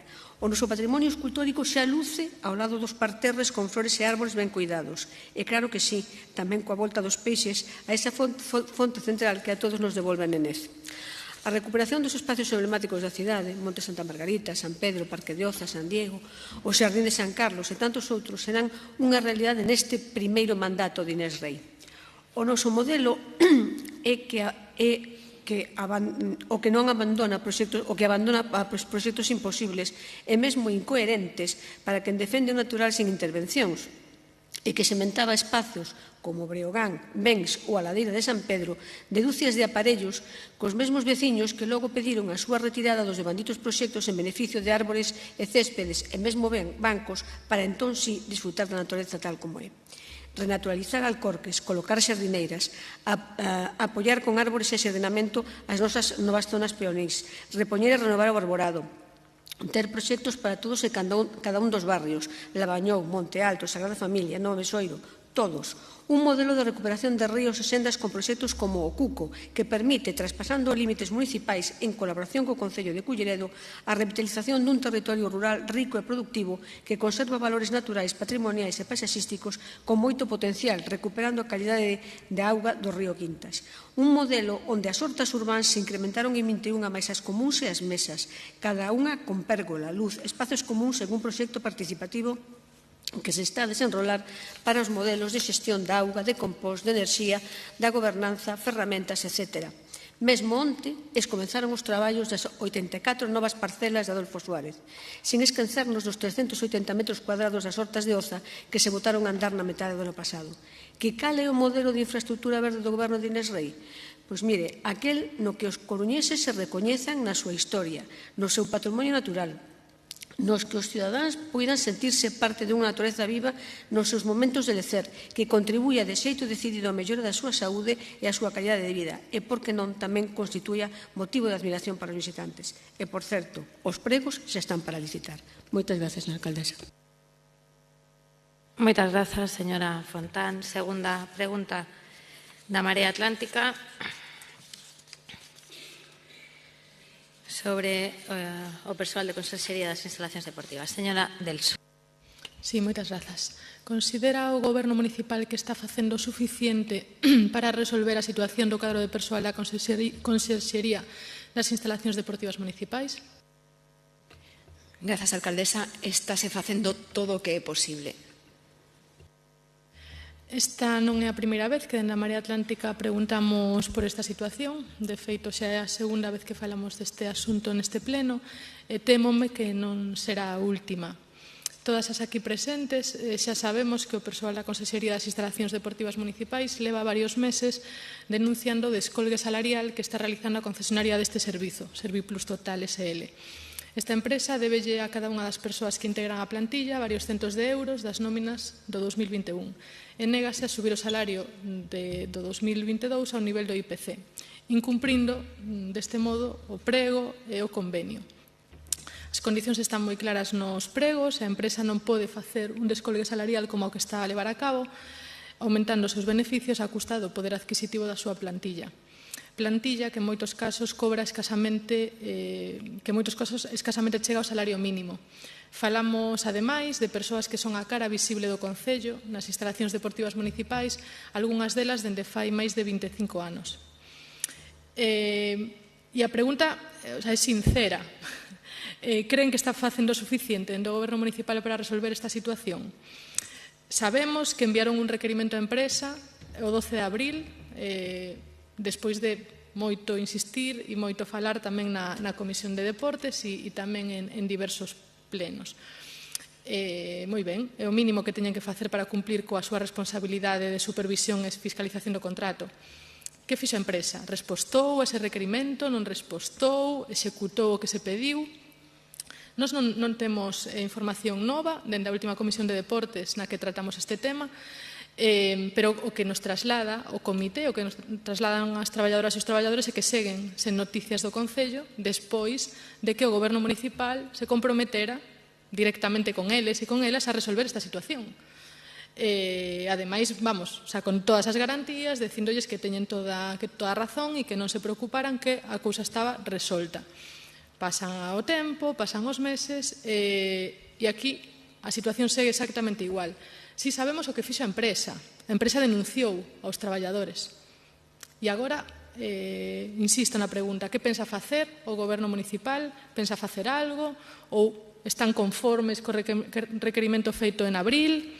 E van a decir que é un conflicto entre empresa e traballadores? Non sei, o informe proposta é moi interesante. De requerimento lembran, hai un párrafo moi interesante que lembra unha cousa que habería que lembrar insistentemente porque non se fai. O xefe de servicio, neste caso de deportes, deberá supervisar e vigilar el cumplimento del contrato, proponer al órgano de contratación la imposición de sanciones y penalidades y resolver las incidencias en su ejecución. Lembran tamén neste informe proposta o artigo 211.1 da Lei de Contratos do Sector Público, que establece o impago dos salarios ou das condicións establecidas nos convenios colectivos como causas de resolución dos contratos e a consideración de infracción moi grave. Pois ben, estamos diante dunha empresa que acumula incumprimentos do prego reiterados e que xa non é esta cuestión dos salarios, é que xa falamos de abondo durante a pandemia dos incumprimentos e das denuncias que esta empresa ten ante a Inspección de Traballo, denuncias ante a Comité de Seguridade e Saúde. O Concello ten, ademais, un expediente completo entregado por parte dos traballadores de todos os incumplimentos, algúns moi graves, feitos por esta empresa. Dende a Marea Atlántica creemos que hai argumentos de abondo para facer algo máis que mandar un requerimento. O Goberno creemos que ten probas e argumentos para actuar e facer cumplir o prego, mesmo aplicando sancións. Ademais, por suposto, de ir preparando un novo prego, pero que unha cousa non substitúe a outra, señor Laje. O que está a acontecer nas instalacións deportivas municipais é grave. E xa o dixemos, porque os contratos públicos deberán ser un exemplo de calidade e non de abusos laborais. Na Concellería de Deportes comezamos o mandato coas reivindicacións do persoal de Amartia, das escolas deportivas municipais, e estamos rematando o mandato coas reivindicacións dos conserxes das instalacións deportivas municipais. Non nos cansaremos de insistir para que interveñan e resolvan esta situación. Máis nada, moitas grazas. Hai un mes, Simón Candal, representante do Comité de Empresa de Serviplus, estaba neste pleno e el mesmo nos contou que este goberno se comprometerá a facer todo o posible para arranxar a súa situación. Como lle dixen a él, os seus desvelos son tamén os nosos, porque, como ben dixo señora Adelso, os conserxes son pardos do equipo do Servizo Municipal de Deportes, son a primeira cara sempre amable que se encontran os usuarios cando acceden ás instalacións municipais. O Goberno, tanto desde a Alcaldía como desde a Concellaría de Deportes, mantivo reunións coa empresa e traballadores para atopar unha solución ao problema. As diferenzas entre as partes proceden dunha reclamación de actualización salarial en base ao IPC recollida no convenio.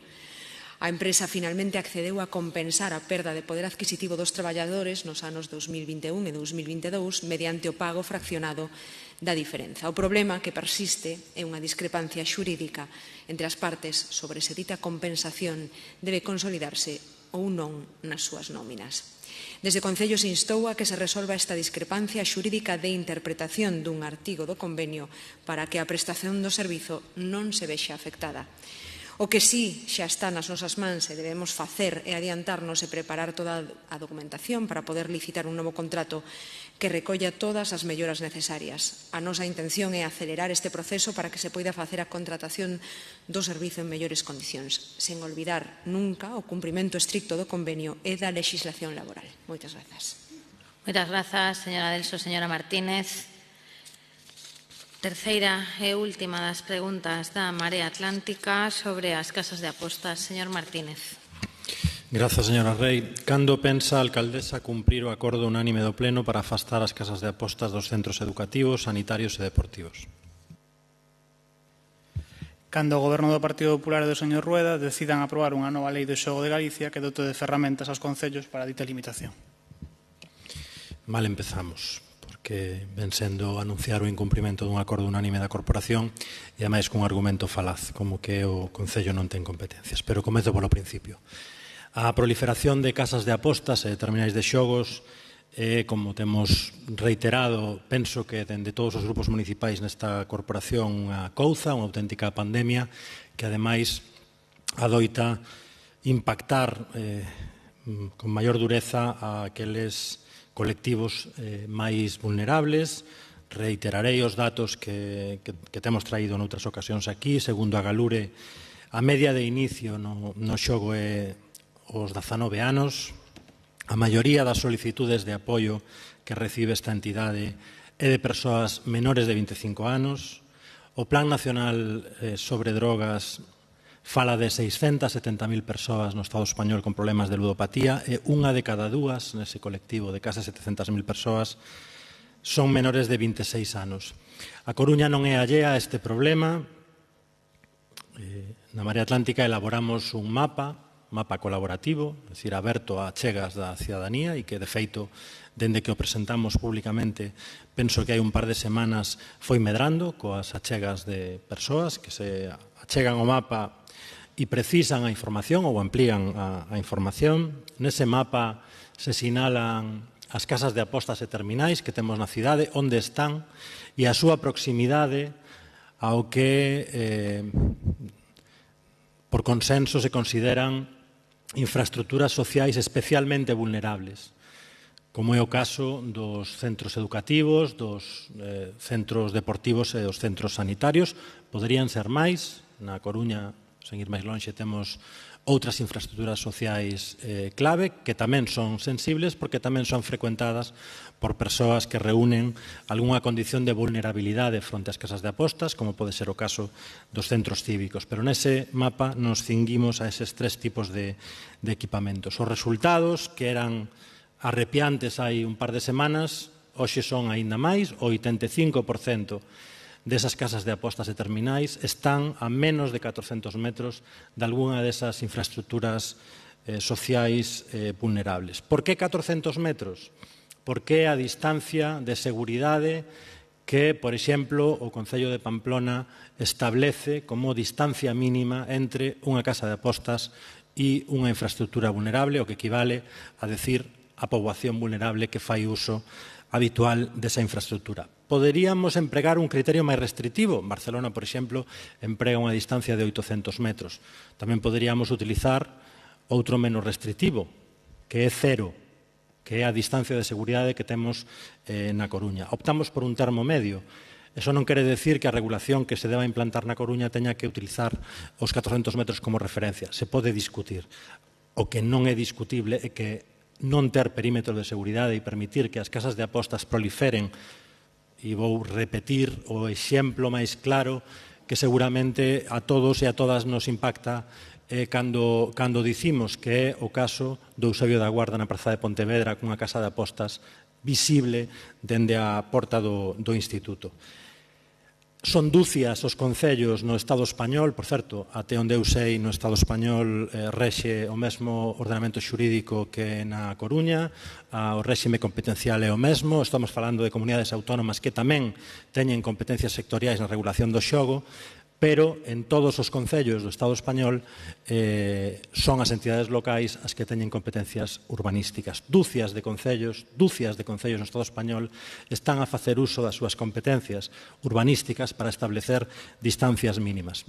Pero máis alá de que a Marea Atlántica argumente e diga isto, apoiándose en exemplos, é que este debate xa se suscitou neste pleno. En xaneiro trouxemos dende a Marea Atlántica a proposta concreta, directa, de que se suspendese a concesión de licenzas de casas de apostas na cidade para poder incorporar ao Plan Xeral de Ordenación Municipal esta regulación.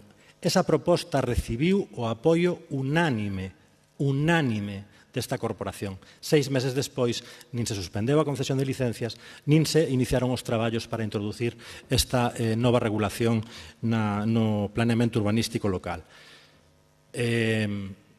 Porque é de xustiza e é necesario facelo e porque hai un acordo unánime desta corporación para facelo, o que hai que facer, evidentemente, é cumprir. Nada máis, moitas grazas.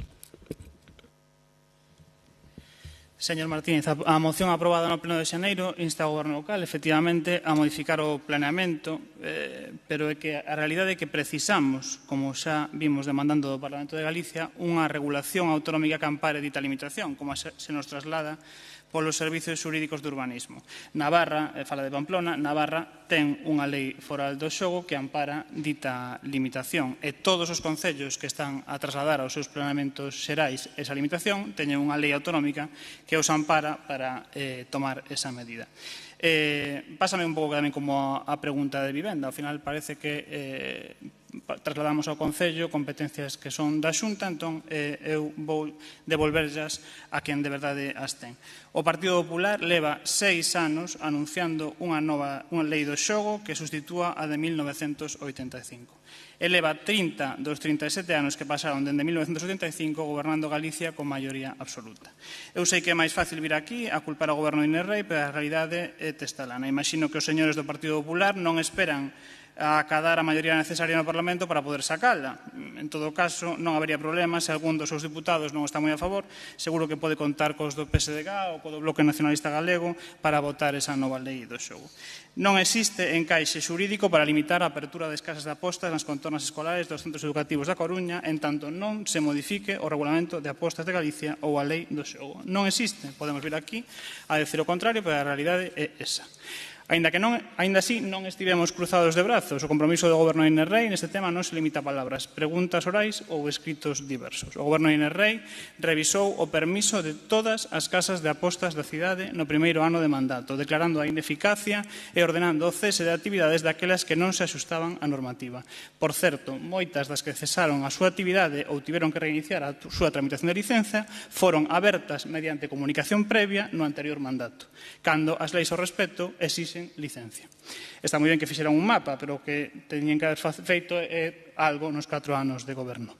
Tampouco pode dicir o señor Martínez que fixesen moito por acabar coas casas de apostas en edificios públicos. 4 anos estivo unha casa de apostas na estación de autobuses, sen licencia nin autorización, 4 anos. Descoñecemento non poden argumentar, técnicamente ali estaba a Concellaría de Mobilidade e o Servicio de Vivenda. Foi o goberno de Inés Rei o que botou de dito edificio público a casa de apostas. Porque falar está ben, pero non somos máis de facer. Señores e señoras do Partido Popular, recollan o guante que se les lanzou dende o PSDG o pasado 4 de maio, actualicen a lei do xogo de Galicia, afasten as casas de apostas dos centros escolares. Ata o momento foi só Valentín González Formoso quen presentou unha proposición non de lei con dita finalidade, só teñen que sumarse a esa iniciativa. Gracias. Moitas grazas, señor Martínez. Señor Díaz, grazas a Marea Atlántica. Pasamos xa ás preguntas de resposta oral presentadas polo Grupo Municipal do Partido Popular. A primeira sobre convenios con entidades deportivas. Señor García, ten a palabra. Gracias, señora alcaldesa. ¿Cuántos convenios nominativos con entidades deportivas incluidos en el presupuesto del 2022 ha firmado ya el Gobierno municipal? Grazas, señora alcaldesa. Unha porcentaxe razoable. Vaya, qué contestación. Inés Ray, mayo del 2019, decía, abro comillas, se promoverá un reparto justo de convenios municipales con clubes. La falta de planificación de la Marea no llevó a dar respuestas a las demandas de las entidades en nuestra ciudad. Seguía, el PSOE abordará de manera inmediata la revisión de los convenios de los clubes para darles mayor oxígeno desde el punto de vista económico. Ja, ja, ja. Datos objetivos. Firma de convenios nominativos con entidades deportivas. Año 2021, muchas de las entidades los han firmado en septiembre del 2021, 7 meses después, retraso considerable, falta de gestión porque no teníamos de presupuesto.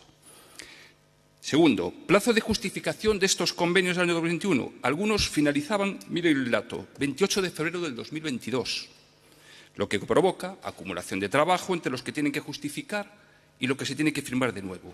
Por cierto, algunas entidades a día de hoy no cobraron ni el 10% porque aún no saben si han justificado o no bien. Por cierto, la justificación de las bolsas de deportistas, que ha terminado hace más de un mes para que los padres hiciesen sus alegaciones, todavía no saben nada. Año 2022, se aprueban en marzo, con los presupuestos, 61 convenios a entidades deportivas. 6 meses después del 2022, las entidades no saben a día de hoy cuándo firmarán el nuevo convenio. Volvemos a una falta de planificación y una falta de gestión. Algunas entidades, les ha llegado una información generalista el 29 de abril y otros no saben nada de este correo. Es una vergüenza, de verdad. Miren, de los 61 convenios deportivos, 27 obedecen a deportes colectivos, que engloban a más de 50 clubes de Coruña. ¿Sabe cuándo inician la temporada deportiva estos clubes? Saben que entre agosto y septiembre del 2021 han iniciado la temporada que rematará en muchos casos dentro de este mes. ¿Conocen la estructura de una entidad deportiva o de una liga? ¿Saben que tienen que disponer de tesorería estos clubes para pagar los avales, algunos de la liga, que tienen que empezar dentro de un mes o de 2 meses? ¿Saben que tienen que pagar las licencias? ¿Saben que tienen que pagar el personal técnico? Un ejemplo. Un club colectivo como un club de baloncesto empieza la pretemporada en agosto y en septiembre empieza la liga. Uno de sus principales pagos es el aval para participar en esa liga y es dentro de un mes, 14.000 euros. Más de 1.000 euros en licencias deportivas para reconocimientos médicos que hacen un total de 18.000 euros, solamente para un equipo. Otro ejemplo, un club de fútbol femenino que tiene que empezar la temporada ahora en agosto. 8.000 euros en licencias, 15.000 euros en transporte y 16.000 euros en personal técnico. Con un convenio de 15.000 euros todavía no saben si van a cobrar. Un club como el Liceo, hombre, que debió de ser que les entraron las prisas. 2 convenios, 190.000 euros y no tienen ni el convenio firmado. Ayer, Junta de Gobierno y aprobar de manera urgente. ¿Sabe qué tienen que hacer? A veces tienen que avalar con sus propiedades esta Junta Directiva. La Xunta, por cierto, señora Martínez, de que habla tanto, ya tiene pagado el 80% de los convenios con estos clubes. ¿Saben que de los 61 convenios con deportes individuales, que son 26, tienen ligas de ámbito autonómico, nacional e internacional y que participan casi durante los 12 meses del año? A día de hoy no saben qué dinero pueden tener para que puedan ir a campeonatos nacionales, europeos y mundiales, porque no han firmado el convenio. La falta de conocimiento de lo que es una entidad deportiva es absoluta. La falta de planificación de este Gobierno es desastrosa. No llega con estar para la foto, no llega solamente con correr. No solamente valen entregar medallas. Tienen que resolver los problemas de estas entidades. Eso es lo que tienen que hacer. Y hoy, escuchando además al señor Laje con la contestación que dio a los problemas que tienen los consejos de instalaciones deportivas es que poco a poco se están hundiendo. Vale la pena escucharla de vez en cuando. Muchas gracias, señora alcaldesa. Gracias, señora alcaldesa. Repito ya pregunta. ¿Cuántos convenios nominativos con entidades deportivas incluidos en el presupuesto de 2022 ha firmado ya el Gobierno municipal? Señor García, vostede coñece perfectamente como funcionan os trámites administrativos, non yo teño que explicar eu. Podíase ter feito máis, sí, coido que non é unha mala porcentaxe desde que entraron en vigor os orzamentos o pasado 18 de abril. Fíxese, levamos recabada información para a tramitación de 50 convenios. Iniciáronse expedientes de 11, 4 ha firmado convenio, un aprobado en Xunta de Goberno, 3 ha firmado autorizado pola alcaldesa e outros 3 máis nalgunha fase de tramitación. Un 18% do traballo feito en pouco máis dun mes. Somos conscientes das dificultades dos clubs, tamén somos garantes de que os cartos públicos sexan ben empregados. E remato cun dato. Entre convenios, subvencións e bolsas, este Concello concede neste 2022 1.682.000 millóns de euros. Moitas grazas. Moitas grazas. Seguinte pregunta do Grupo Popular sobre o conxunto escultórico, o Parque Escultórico da Torre de Hércules, señora Cendán. Grazas, señora alcaldesa. Foron moitos os que traballaron antes que nós para que a Torre de Hércules sexa coñecida como o faro romano máis antigo do mundo en activo e fose declarado Patrimonio da Humanidade pola UNESCO en 2009. Un recoñecemento que non era o primeiro. En 1931 fora declarado Monumento Histórico Artístico e en 1985 ben de interese cultural. Historia coñecida que é preciso lembrar no meu convencemento de que o pasado debe ser mestre de futuro. Un futuro incerto, presaxo dun presente devaluado, porque é así como se atopa o Parque Escultórico da Torre. É por iso que lles pregunto que actuacións teñen pensado acometer para devolverlle o seu esplendor. Vamos a acometer unha batería de melloras vencelladas tanto maioritariamente ao plan de conservación do Enil, así mesmo como a infraestructuras. Grazas, señora concelleira. Sei que son tan conscientes como a min do mal estado no que se atopa a contorna da torre. Froito desa consciencia foi que en 2019 a nosa alcaldesa, xunto a ministra Maroto, fixo un dos seus primeiros anuncios, darlle pulo para que o monumento non perdese o seu título. Como lle gusta facer anuncios valeiros de contido, porque a realidade é que tras 3 anos seguimos en investimentos en plan director e sen ningún tipo de compromiso por parte do Goberno do Estado tras aquela visita. Pouco peso ten esta alcaldía cando se trata de atraer fondos nacionais á nosa cidade. Pouco peso é o interese que suscita a socialista Coruña na Moncloa. Pouco é o peso, señora Borrell, pouco. Nada sabemos das propostas de aproveitar a antiga prisión provincial como centro de patrimonio ou da construción dun novo centro de interpretación, aínda hoxe con carácter de provisionalidade. Nada sabemos da musealización das antigas galerías militares de Punta Herminia e do seu legado inmaterial. E nada sabemos da humanización dos seus accesos. O que si sabemos é o que podemos ver e tocar no monumentos fusilados, o cementerio Mouro, a placa conmemorativa de Urquiola, a Buguina, a escultura Espiñento, a bucina Antinéboa ou o grupo escultórico Ártabro. O gran aceno de identidade da Coruña está en situación de abandono. Vexamos. As casetas de madeira, as barandas de seguridade nos cantís, os bancos nun 25% e as papeleiras nun 40% presentan moi mal estado. As sinais informativas carecen de mantemento, só as interpretativas, as que discorren polos espazos naturais, desfrutaron dun lavado de cara grazas aos fondos EIDUS. Espazos que, por certo, están en situación de precariedade, zonas verdes a monte e camiños secundarios que son un auténtico perigo para viandantes e ciclistas. E luminarias tamén deficientes que fan imposible a súa visita pola noite. Unha radiografía que ten unha soa diagnose. Precisamos dun plan de choque, dun tratamento de choque xa, que palíe o seu deterioro ante unha nula labor de conservación. Sumámoslle que os traballadores da Oficina de Turismo de Información Turística están en situación de precariedade. Sumámoslle que seguimos á espera dunha páxina web que prometeron. Non temos nin a de turismo nin a da torre, para que existía xa unha reserva orzamentaria de 150.000 euros con cargo tamén aos fondos EIDUS. E sumámoslle que o Plan Estratégico 2017-2020 deixouse estanco. A nosa alcaldesa non lle deu continuidade. Pero non todo van ser malas novas, porque a Xunta sí que inviste na Coruña, ali onde vostedes adolecen. A nosa cidade recibirá 1,2 millóns de euros grazas ao plan Xacobeo Next Generation para pôr en valor o noso patrimonio histórico. Mellores de sustentabilidade, accesibilidade, eficiencia enerxética e digitalización, coas que poder impulsar a súa rehabilitación.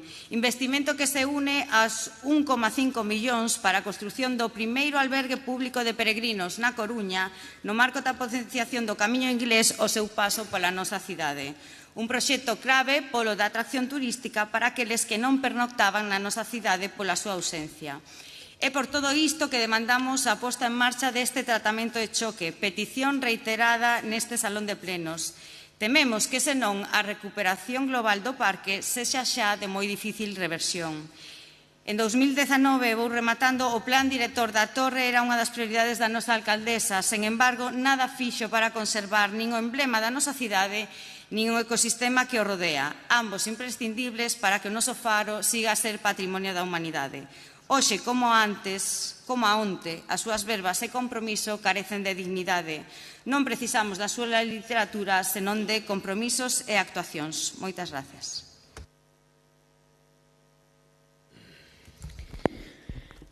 Bueno, vamos por partes. Señora Cendán, vamos para falar con un pouco de propiedade.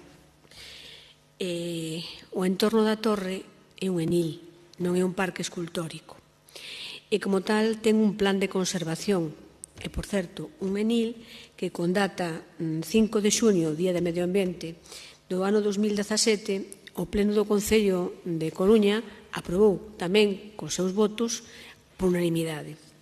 Por lo tanto, non hai ningún plan que non sexa o plan de conservación, que en este momento é provisional, pero que xa está rematado cas engádegas feitas por la Xunta de Galicia e que en breve será aprobado definitivamente.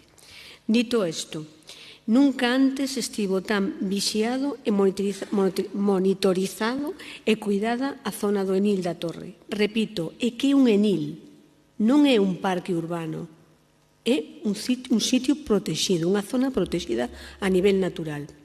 Fala vostede de elementos escultóricos, claro que o hai, pero non forman parte en sí mesmo da obriga de cuidalos como patrimonio. A torre e os petroglifos, sí.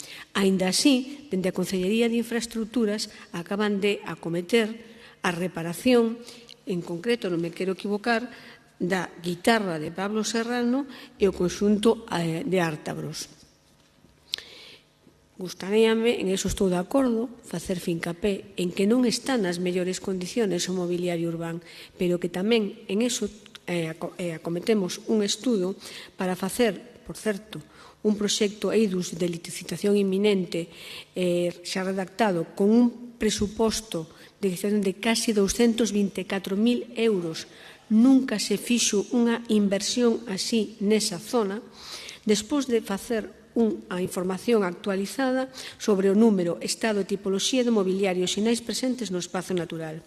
Verificamos que hai un gran exceso de elementos, moitos deles prescindibles, outros causando máis prexuicios que beneficios, sin integración paisaxística e con frecuencia en mal estado.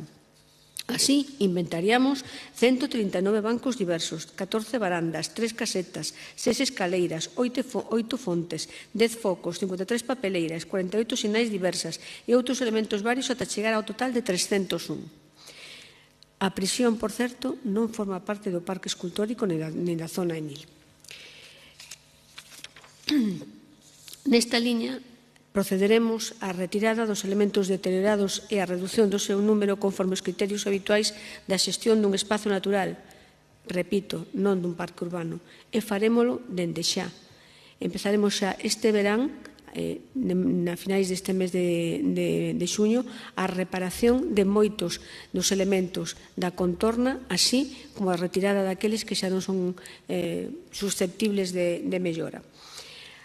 As zonas verdes non están abandonadas. É un espazo natural con criterios de xestión propio, non é un parque, reitero. Desde fai anos estánse aplicando criterios estrictos no plan de Sega e Broza, entre tanto non entra en vigor definitivamente o plan de conservación, polo que o espacio está suxeito ao réximen de protección cautelar e preventivo. E repito, deixen de chamarlle plan estratégico, estamos ante un plan de conservación, un plan do ENIL. Aunque nos houbera gustado encetar antes estas reformas, estas melloras, non puidemos facelo en tempo e forma. Iso non quere decir que agora mesmo non estemos xa escomezando a retirar todo os soportes que están en mal estado e pretendemos que a finais de mes de xuño gocemos do entorno da torre con mellores condicións das que o atopamos. Gracias, sin máis. Moitas grazas, señora Cendán. Terceira e última pregunta do Partido Popular sobre as demandas da Asociación de Veciños de Dormideiras. Señor Varela. Gracias, señora alcaldesa, y buenas tardes. ¿Cómo piensa responder el Gobierno municipal a las demandas de la Asociación de Vecinos de Adormidera respecto a su mercado municipal? Gracias, señora alcaldesa. El Gobierno de Inés Rey piensa responder a las demandas de la Asociación de Vecinos de Adormideras de la misma manera en la que siempre responde a los vecinos y vecinas de cualquier entidad vecinal de la ciudad, que no es otra que cumpliendo con sus peticiones y necesidades. Gracias, señora Cabanas. Adormideras es un barrio residencial de 209 metros cuadrados y 1.850 vecinos aproximadamente. La edad media es de 45 años y los afiliados a la Seguridad Social suponen el 50% de su población. Ojo con ese dato porque no lo vamos a perder de vista en toda mi intervención. Y de esto quiero hablar precisamente. La necesidad de contratación de 7 puestos en el recién rehabilitado mercado municipal de Adormideras se justificó en el expediente de contratación de 19 de febrero del 21 por el interés municipal en mantener el abastecimiento minorista del barrio, entre otras medidas, posibilitando la situación estratégica del mercado. Podemos coincidir con este interés municipal. Sin embargo, cuestionamos que esta situación estratégica cubra las necesidades de los vecinos si no hay decisiones y cambios importantes en la organización y funcionamiento de los espacios del nuevo edificio. Miren, la rehabilitación integral de este mercado supuso una inversión de 1.500.000 euros aproximadamente, financiados en un 80% por fondos FEDER. Tiene 2 plantas, la planta baja es rectangular y está dotada de 6 puestos y una cafetería. La planta alta se encuentra vacía. El mercado abre a las 9 y cierra a las 15 horas. A partir de aquí, los vecinos, especialmente ese 50%, se ve obligado a comprar en los 3 mercados más próximos, Familia y los 2 Gadis de Monte Alto. En consecuencia, ¿de qué sirve a los vecinos de Adormideras tener un edificio recién habilitado en una ubicación estratégica y con esta limitación horaria?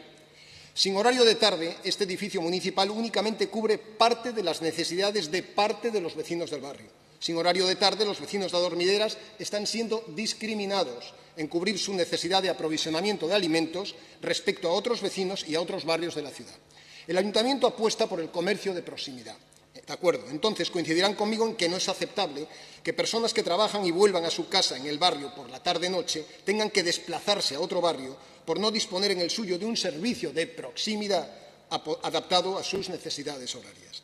En la página 1 de la memoria descriptiva de esta rehabilitación consta que la planta alta no tiene uso definido. 3 líneas más abajo, que es apta para una pequeña superficie o un espacio polivalente para los vecinos. En la última reunión que tuvieron ustedes en mayo con la Asociación de Vecinos, les dijeron que la planta alta iba a disponer de una pequeña superficie comercial con horario de tarde y un espacio para las actividades de la asociación. Y en esa misma reunión, un técnico del Ayuntamiento les dijo que eso no era viable. Esto provocó un correo de la asociación dirigido a usted el 15 de mayo pasado en el que se le recordaba la necesidad de este local y, por supuesto, que aclararan lo que iban a hacer en la planta alta.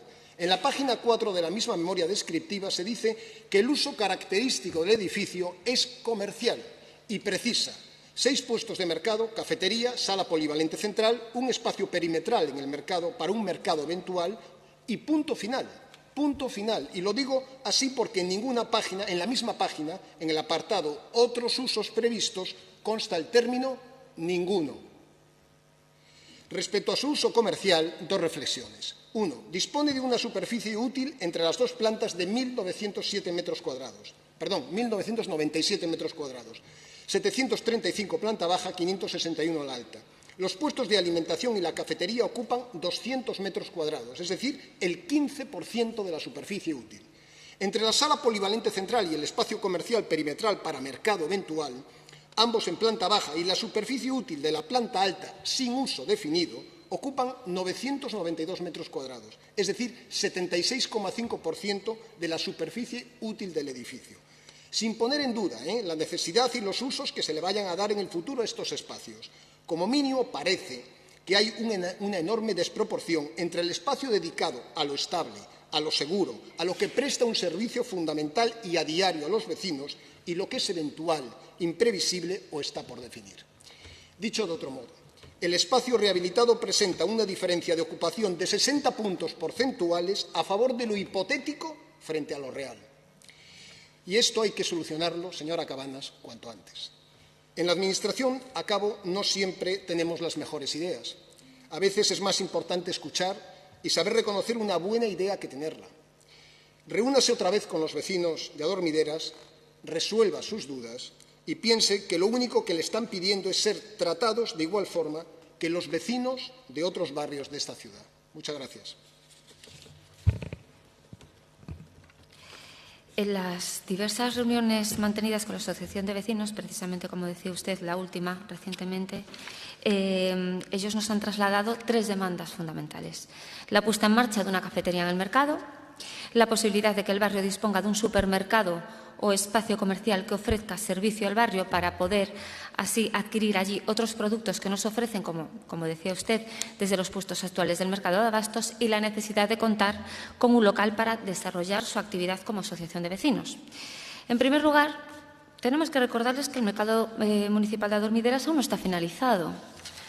Estamos llevando a cabo los últimos trámites administrativos para su inauguración y de forma paralela se está trabajando en la dotación de una cafetería que es una de las mayores demandas del vecindario y que además cuenta, después de la reforma, con un espacio más amplio y con una entrada independiente para así ampliar sus servicios y horarios y poder cubrir esta petición vecinal. El mercado de Adormideras contará con un puesto nuevo que añadirá una oferta nueva de servicio a los actuales del mercado, que es un asador de pollos. Todo ello para beneficio de los vecinos. Por otro lado, los puestos que están funcionando actualmente también se están adaptando y mejorando día a día, atendiendo a las sugerencias de placeras y placeros y realizando así pequeñas modificaciones para hacerlos más funcionales y cómodos para sus usuarios. Recientemente hemos instalado unos bancos delante de los puestos para hacer las esperas más llevaderas.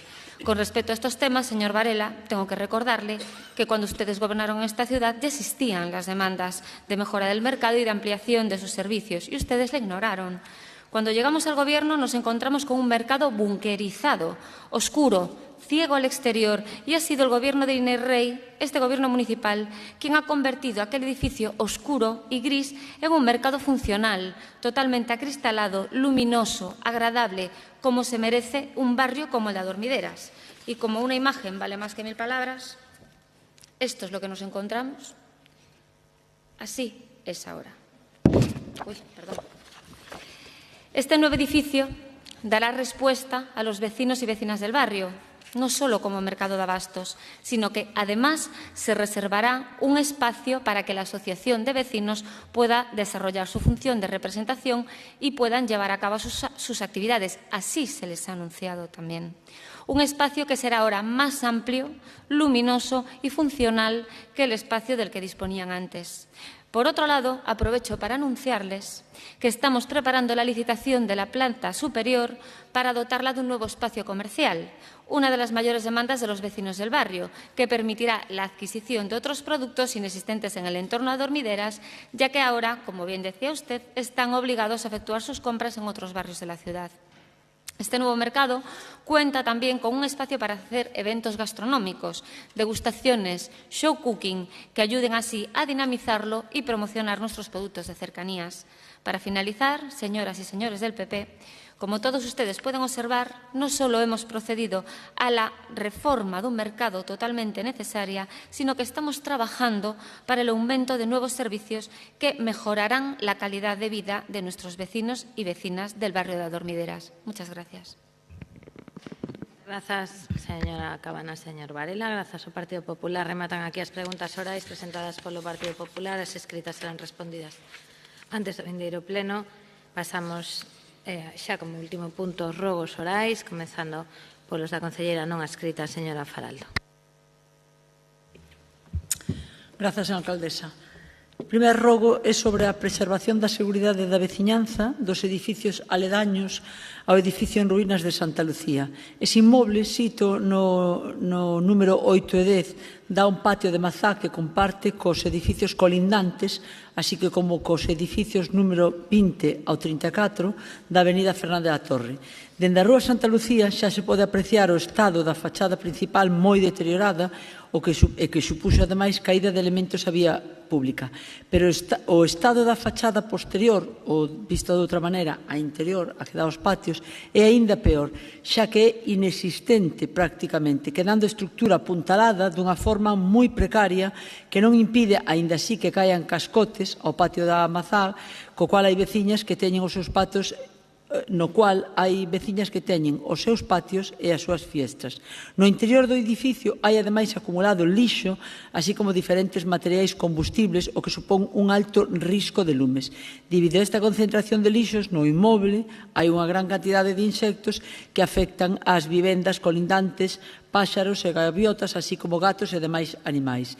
Isto fai que a veciñanza teña que quedar moitas veces sin abrir as ventás que dan ao patio. Bueno, tras anos de continuas queixas, chegamos ao ano 2022 e unha solución e ca promesa de que será aínda no ano 2023 cando poderá solucionarse isto. Mentras tanto, a veciñanza segue exposta á inseguridade de vivir nun entorno totalmente insalubre e co risco de colapso do edificio. Por todo isto, rogamos a maior celeridade na articulación das fórmulas que sexan necesarias para garantir a seguridade da veciñanza. Por outra parte, hai un solar frente ao local da Asociación de Veciños de Mesoiro Vello, onde se van a realizar as festas do barrio. Pedimos protección para esa zona e, ademais, a posible tramitación para a súa futura adquisición polo Concello da Coruña. O próximo día 4 de xuño son as festas barriais de Mesoiro Vello e se farán no entorno da rúa Huerto, que será cortada ao tráfico a tal efecto. Ademais, na zona asfaltada perpendicular a esta rúa que circunda un solar polo que pasa canalizado o río Mesoiro, se instalarán as colchonetas e os xogos infantís. O solar foi limpado recentemente da baleza, o que deixa a vista o desnivel entre este e a zona asfaltada. Rogamos que, a fin de evitar riscos, especialmente nos nenos e nenas que acudirán ás festas, así como as persoas que accedan a esa zona para disfrutala, sexa debidamente vallada para protexer os posibles accidentes. E, por outra parte, rogamos tamén, en nome da veciñanza, que o Concello estudie a posibilidade de obter a titularidade municipal de dito solar para futuras dotacións do barrio polas dotacións da mesma, unha pista cuberta, unha zona verde para esparcemento, zonas de grellas e pola súa boa ubicación con respecto ao barrio de Mesoiro Vello. E, por último, rogamos a adhesión do Concello da Coruña ao programa Biopet do Ministerio de Dereitos Sociais e Axenda 2030. A violencia interrelacionada é un contexto avalado pola literatura científica, onde se ven determinando que quen agrede un animal rara vez se detén nesta conduta e pode exercer a violencia contra as persoas. Tamén no seu eido máis próximo. A Dirección Xeral de Dereitos dos Animais impulsou, case ao comezo da pandemia, un programa pioneiro para facilitar o acollemento de animais de víctimas de violencias machistas, logo de detectar que moitos dos recursos non permitían o acceso dos mesmos e que as víctimas referían contextos de amenazas de violencia cara aos animais como un elemento máis de control do agresor. Unha atención integral destas características permitirá unha resposta máis aceitada, taxas de saída do fogar máis elevadas nos casos onde existan animais e unha maior e mellor seguridade das mulleres vítimas, polo que o Concello da Coruña non pode permanecer alleo a unha realidade que desgraciadamente se repite nunha sociedade cunha taxa cada vez máis elevada de convivencia con animais no fogar. Por iso rogamos a tramitación por parte do Concello da Coruña da adhesión oficial ao programa Biopet e a participación en iniciativas de sensibilización específicas sobre a violencia interrelacionada. Grazas. Moitas grazas, señora Faraldo. Turno para o BNG, 4 rogos orais. Señora Beira. Grazas, señora alcaldesa. O Grupo Municipal do BNG realiza o seguinte rogo: que a alcaldesa presidenta do Concello da Coruña inicie o procedemento para propoñer o outorgamento do título de fillo predilecto da Coruña ao doutor Diego González Rivas, conforme o establecido no regulamento para a concesión de honras e distincións outorgadas polo Concello da Coruña. rogo oral sobre a situación laboral das persoas traballadoras que prestan servizo de conserxería nas instalacións deportivas municipais. Dado que esta cuestión foi debatida en moción nunha pregunta oral, vou prescindir da exposición de motivos e limitarme a ler a formulación concreta do rogo. O Grupo Municipal do BNG formula o seguinte rogo: que o Goberno Municipal realice cantas actuacións sexan necesarias e utilice todas as ferramentas legais das que dispón para exixir o cumprimento das obrigas en materia salarial á empresa contratista do servizo de conserxería nas instalacións deportivas municipais. Rogo oral sobre o novo contrato de concesión do servizo de mantemento do elevador do Monte de San Pedro. A concesión do servizo de mantemento do elevador do Monte de San Pedro está a punto de rematar. A licitación da nova concesión é, pois, unha oportunidade para resolver os problemas que caracterizaron a prestación do servizo nos últimos anos, tanto no relativo ao cumprimento das normas en materia de seguridade e prevención de riscos laborais, como no que atinxe a dotación de persoal e respeto dos dereitos laborais. Por estas razóns, o Grupo Municipal do BNG formula o seguinte rogo: que o Goberno Municipal, no prego de prescripcións técnicas e de cláusulas administrativas particulares reguladoras do novo contrato do servizo de mantemento do elevador do Monte de San Pedro, estabeleza criterios rigurosos que aseguren o estrito cumprimento por parte do futuro adxudicatario das normas en materia de seguridade e prevención de riscos laborais, a adecuada dotación de persoal para atender as necesidades do servizo e o cumprimento dos dereitos laborais no relativo a categorías, salarios, organización dos horarios e desfrute dos períodos vacacionais. Comezo no primeiro ano de mandato dos trámites para a desafectación ou a procura de solucións urbanísticas alternativas consensuadas coa veciñanza del Viña afectada polo parque ofimático. Este é un dos puntos incluídos no acordo de investidura asinado entre os grupos municipais do PSDG e o BNG, que obviamente xa non se pode cumprir no primeiro ano de mandato, mas que reclamamos que sí se cumpra no tempo que queda por diante antes de maio de 2023. Nas reunións da mesa do ofimático esbozouse unha posible solución urbanística que mesmo chegou a plasmarse por escrito e enviárselle ás persoas afectadas, mas non houbo unha reunión na que as veciñas e veciños puidesen resolver dúbidas ou contrastar se había algunha posibilidade de negociación. Tamén nas reunións da mesa falouse da posibilidade de permutar os dereitos de edificabilidade polas cotas de urbanización, mas nada se avanzou. O Grupo Municipal do BNG solicitou en maio de 2021 unha nova reunión da mesa do ofimático na que estivese presente o persoal técnico para procurar solucións e resolver todas as dúbidas. O Goberno Municipal contestou que a guía para a reordenación urbanística dos terreos da marxe dereita era a única solución posible e que, como fora rexeitada pola veciñanza, non había lugar a falar, cousa que as persoas afectadas negan que acontecese.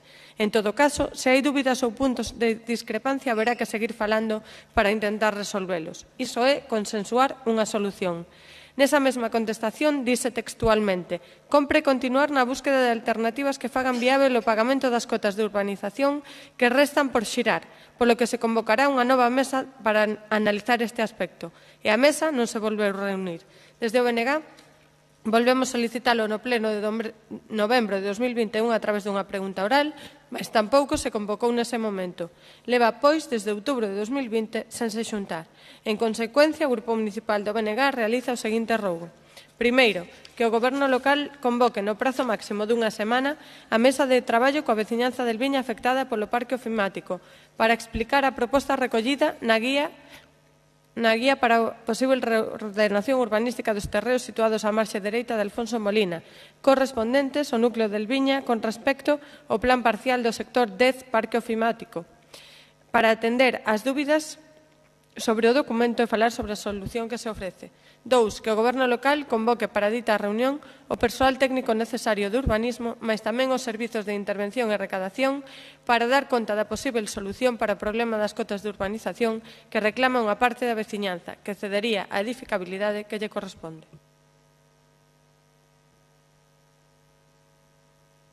Moitas grazas ao BNG, señora Beira. Señor Jorquera, turno para a Marea Atlántica. Señora Camián. Sí, moitas grazas. Rogo oral sobre as demandas da AMPA da Escola Infantil Municipal a Caracola.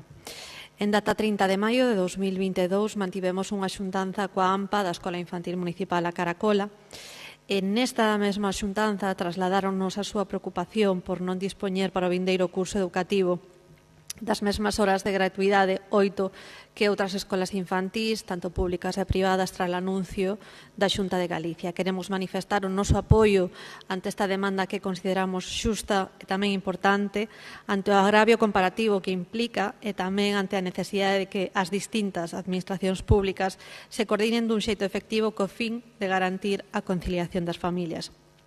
E por todo isto, por todo exposto, polo que formulamos o seguinte rogo, que o Goberno local atenda as demandas da AMPA da Caracola garantindo en todas as escolas infantís municipais a gratuidade de 8 horas. Moitas grazas, señora Cameán. Grazas a Marea Atlántica. Último turno para o Partido Popular. Señor Deus. Muchas gracias. Los vecinos de la zona de la avenida García Sabel, a la altura de la gasolinera de Repsol, denuncian que crecen árboles, eucaliptos y otras especies junto al quitamiedos de la mediana y en diversos tramos a lo largo de la vía. La maleza sobrepasa el quitamiedos de ese borde. Desde hace unos meses y tras llamadas al 010 y a la Concejalía de Medio Ambiente para que el Ayuntamiento lleve a cabo las acciones oportunas para limpiar esta vía que une Alfonso Molina con el polígono de Pocomatco y por la que circulan gran cantidad de vehículos diariamente, y todo sigue igual. Por eso rogamos que este Gobierno municipal realice las gestiones oportunas para atender las quejas de los vecinos y limpiar la maleza en la zona de la avenida García Sabel, ya que se trata de un problema de seguridad vial. Muchas gracias. Gracias, señora alcaldesa. Siguiente ruego oral es relativo al barrio de la Grada del Orzán. Teniendo en cuenta que dentro de las competencias y obligaciones que tienen los ayuntamientos en materia de movilidad se encuentra la de prestar un mayor y mejor servicio en cuanto a mantenimiento de calles, plazas y lugares de interés en la ciudad, conservando los barrios en un estado de cuidado aceptable, ruego que este Gobierno municipal realice las gestiones oportunas para solucionar el problema que tienen los vecinos con la altura de los árboles, ya que provocan falta de luz y en algunos casos llegan a la altura de sus ventanas, y entre los que les ocasiona problemas alérgicos. Esta situación la padecen los vecinos residentes a lo largo de la calle Alcalde Lens. Los vecinos también nos transmiten que han llamado en varias ocasiones al Ayuntamiento y no son capaces de que atiendan a sus demandas. Gracias, señora alcaldesa. Los vecinos de Cuatro Caminos, y en especial los de las calles Santa Lucía, Castiñeiras de Abaixo y Avenida Fernán de la Torre, están siendo perjudicados por la situación del edificio de la calle Santa Lucía 8, con problemas de ratas y caídas de cascotes, que llevó al Ayuntamiento al corte de la calle Santa Lucía para el tráfico. Por ello, ruego que este Ayuntamiento municipal realice todas las gestiones necesarias para que empiecen los trabajos de saneamiento y rehabilitación del edificio de la calle Santa Lucía 8 y, si no es así, que utilice todos los medios a su alcance para que esta situación termine. Muchas gracias. Muchas grazas. Grazas a todos os grupos, os concelleiros e as concelleiras. Ata aquí o pleno ordinario deste mes de xuño. Pasamos ao escano cidadán. En primeiro lugar, chamamos ao escano a don Rubén Sánchez Imizcoz, en representación da entidade Acampa pola Paz e o Dereito ao Refuxio. Benvido ao Pleno da Corporación da Coruña. Señor Sánchez, ten vostede a palabra para expoñer a súa petición.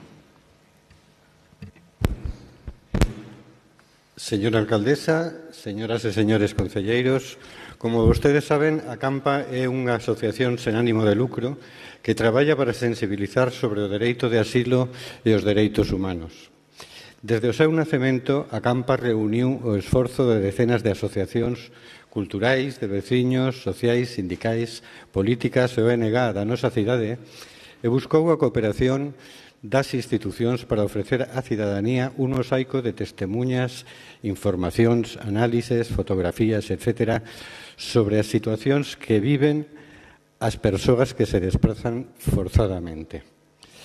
Sempre a institución máis próxima foi o Concello da Coruña, que xunto á Deputación e á Universidade permitiu dar ao evento internacional de Acampa a dimensión que hoxe ten. Grazas. Nas 5 edicións anteriores trouxemos fotoperiodistas recoñecidos internacionalmente, relatores e relatoras que nos traían a súa experiencia sobre o terreo dos distintos aspectos do horrible periplo que sofren innecesariamente as persoas que buscan un refuxio ao que legalmente teñen dereito, pero que a realidade lles nega. O noso traballo, que hoxe se estende a Madrid, Portugal, Brasil e México, foi amplamente reflectido en medios de comunicación locais, estatais e estranxeiros, poñendo a nosa cidade no mapa como referencia na reflexión sobre o dereito de asilo. Temos a seguridade de estar a contribuir eficazmente a cimentar na cidade o dereito á información, a libre reflexión, o diálogo, a diversidade, a solidariedade, a inclusividade e a cultura da paz. Este ano traemos a colación o tema fame e refuxio. O tema da fame, unha pandemia moito máis letal que a que aínda estamos a padecer do coronavirus, é unha realidade ampla, cruel e en crecemento que hoxe penetra nas sociedades máis ricas. As cousas complícanse. É necesario que a relación entre Concello e cidadanía simplifíquese a mesma velocidade. Temos que dar respostas coordinadas e en colaboración. Só pedimos que a relación entre Concello e colectivos cidadáns sexa menos burocrática, máis simple, para poder manter a proximidade ante as dificultades crecentes que nos presentan os cambios de hoxe. Hoxe, a unha semana de comenzar o noso evento internacional, aínda non temos asinado o convenio que o permite. Tampouco se nos liquidou a totalidade do convenio anterior, co grave prexuízo que representa a falta de liquidez para poder levar a bo porto o encontro que se inaugura o próximo día 9. Temos plena confianza en que o poderemos asinar en breve, pero a ninguén se lle escapa que isto non debería ser así. Dentro de 2 semanas empezaremos a preparar o evento do ano que ven. Poderemos asinar o convenio en xaneiro? Será posible facer convenios bianuais? Será posible que os orzamentos estean pechados en decembro? Nada máis, moitas grazas. Moitas grazas, señor Sánchez, pola súa intervención. Valle responder o voceiro do Goberno, señor Lajetuñas.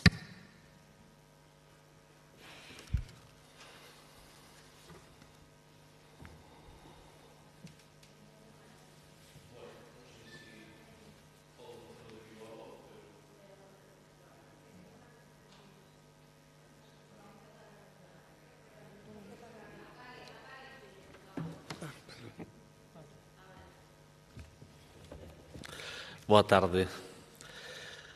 Gracias, señora alcaldesa. Benvido ao escano cidadán, benvido ao pleno da corporación, Rubén Sánchez, en nome de Acampa. Bueno, creo que o decíamos o día da presentación, ¿no? Creo que sempre é necesario que a sociedade civil contribuya tamén con espírito crítico e creo que é unha boa forma de facelo, non? Como ben saben todos e todas, o pasado 26 de maio presentamos a exposición que organiza a Acampa e o evento que un ano máis se vai a celebrar nos Xardíns de Méndez Núñez. O obxecto tamén de darlle soporte a este evento, de algún xeito tamén era contribuir a darlle visibilidade a un traballo relevante, un traballo de difusión para sensibilizar os cidadáns da situación pola que pasan moitas persoas neste mundo. Non é a única forma, pero é unha forma tamén de axudar a sacar do anonimato pois dúcias de conflitos e de situacións inxustas que moitas veces non ocupan titulares e deste xeito, con este tipo de traballos de compromiso social e de evento, creo que tamén se consigue pois poñer un grao de area á hora de darlle voz a quen non a ten e de ser capaces de sensibilizar sobre situacións que moitas veces vivimos ou alleos a elas ou non somos conscientes das mesmas nun grado de intensidade tan alto, diría eu, como fomos fai ben pouco tempo, seguramente porque é moi difícil disociar os conflitos, o impacto que teñen en términos de imaxe tamén cos planos económicos. O impacto da guerra de Ucraína fixo que sexa un conflicto ao cal se lle preste moita máis atención porque ten consecuencias seguramente máis próximas e máis directas. Eu creo que a labor que fixo a Acampa e que intenta promover estes anos en Coruña, pero tamén outro tipo de actividades que se poidan organizar noutros anos, teñen unha finalidade que creo que de algún xeito debe de contribuir a facer pedagogía, non? Nun mundo moito máis inclusivo, donde nin hai voz, nin hai imaxe para que se coñezan esas realidades. Estaría ben se faláramos solo disto, pero, como recordaba eu mesmo nesa presentación, non é só contribuir, acompañar a unha actividade importante, senón que dentro do Concello da Coruña, concretamente deste goberno, coa Concellería de Benestar á cabeza, se ten feito un traballo importante, que sigue facendo na atención, xa non é só, permítaseme a explicación, non é só amosar as imaxes, poñer diante dos ollos de todo o mundo o que sucede, sino tamén operar e actuar cas situacións de conflicto, non? Lévanse máis de 2.400, concretamente 2.417 atencións, asesoramentos feitos a persoas que están nunha situación complicada e difícil, se temos en conta as migracións. E por que non recordalo? Eu creo que un paso importante, é dicir, a parte de que amosemos todo o que supón o movimento de persoas e o que supoñen os refuxiados no mundo, o Concello dou un importante paso, que é a Oficina Municipal de Atención aos Refuxiados Ucranianos. Bueno, creo que son dúas formas complementarias, sen dúbida ninguna, tamén de operar e de traballar. Unha expoñendo, traendo aquí, é certo que ademais ten estado fotoperiodistas moi relevantes na galaxia xornalística mundial, pero despois hai outra galaxia que a nos preocupa tamén moito, non vou decir máis, pero desde logo que é moi relevante, que é a atención ás persoas que son as que podemos chegar, e nese terreo creo que é de destacar o traballo que se está facendo. Fixos unha alusión, non quero deixar de facer referencia a eso, porque tampouco pasa nada, con toda a transparencia. A Campa percibe este ano 50.000 euros das arcas municipais, que é a mesma cantidade que percibeu o ano pasado. Incluso poderíamos facer un repaso dentro do ano 2017, van máis de 220.000 euros consignados por parte do Concello, e creo que coincidirá comigo o señor Sánchez en que non hai moitos concellos en Galicia que teñan este nivel de implicación en términos económicos. Sin dúbida ninguna, a sensibilidade deste goberno cos principios que defende a Campa se traducen nas accións da propia área de benestar social, con iniciativas, a propia UAMI ou a propia Oficina de Atención aos Refuxiados son exemplos, pero non deben de quedar aí. Evidentemente, cando falamos de Coruña como cidade de refuxio, creo que estamos a falar non dunha entelequia, sino de moitos recursos adicados, e por que non decilo? Dende ese espírito crítico que eu creo que é imprescindible, creo que tamén, no fondo, hai un recoñecemento a ese traballo. De feito, creo que é posible que nos próximos anos poda existir ese tipo de colaboración, pero tamén é certo que creo que é importante que fagamos pedagogía explicando todo aquilo que o Concello xa está a facer por esas persoas que se atopan nesa situación. Quero dicir que ao mellor tamén temos que empezar a expoñer, non sei se con moitas ou poucas fotografías, pero desde logo temos que empezar a expoñer todo ese traballo que moitas veces é invisible por parte dos servizos sociais e que desde logo creo que son un exemplo e que deben de ser un orgullo para esta cidade de como estamos actuando coas posibilidades que temos, e sabendo que non son competencias municipales moitas veces, pero creo que si estamos dispostos a facer un traballo integral, que eu creo que sí, creo que debemos de operar no ámbito educativo, como xa temos falado, e tamén, a parte de que nos manifestemos, que creo que sí, moi orgullosos dunha orquesta sinfónica, dunha rede de museos científicos, dunha rede de escolas infantís municipais, creo que tamén debemos de sentirnos orgullosos dos servizos sociales municipales que operan cos refuxiados. Dito de outra maneira, hai compromiso económico, destinamos moitos recursos, non sei se vai haber orzamentos no ano 2023, eu agardo que sí, non sei se a Campa pode facer algo para que poda habelos, estou seguro que botarán unha man tamén, pero o que teño claro é que no mundo vayan a seguir habendo problemas como os que pon de manifesto a Campa e aí debemos de estar nós, sendo solidarios, polo tanto, creo que vamos a poder seguir entendéndonos e, desde logo, creo que se debería de abrir un espacio para que os servicios sociales municipales podan tamén amosar ese traballo que están facendo, non só que coñezamos o que pasa no mundo, sino tamén que se coñeza aquilo que facemos aquí para o resto do mundo. Agardo que podamos entendernos. Moitas gracias. Moitas grazas, señor Laje. Moitas grazas, señor Sánchez, pola súa intervención. Chamamos agora a don David Ferreiro Paulos. Non está, non comparece. Ben, pois daquela a terceira solicitante que é dona Viviana Pérez Rodríguez en representación da Asociación ACOFIFA. Señora Pérez, sexa benvida ao Pleno do Concello da Coruña. Ten vostede a palabra para a súa intervención en Escano Cidadán. Cando queira. Buenas tardes, gracias por darme la ocasión de presentarme y de estar con vuestras señorías. Represento a la Asociación de ACOFIFA, de fibromialgia, fatiga crónica y sensibilidad química múltiple. Cada año, el 12 de mayo es nuestro Día Internacional, donde un poco intervienen varias autoridades de este ayuntamiento y eso, pero lo que necesitamos es más apoyo a nivel de todo el año. No es un día al año porque nosotros estamos enfermas todos los días, por desgracia. Mucha gente no puede trabajar, mucha gente no puede ni vivir bien porque la economía, claro, cada vez está fatal. Una por la guerra, como usted bien decía, y otra porque al no poder trabajar se disminuye el sueldo y se disminuye, la capacidad de tener una vida más o menos normal, ¿no?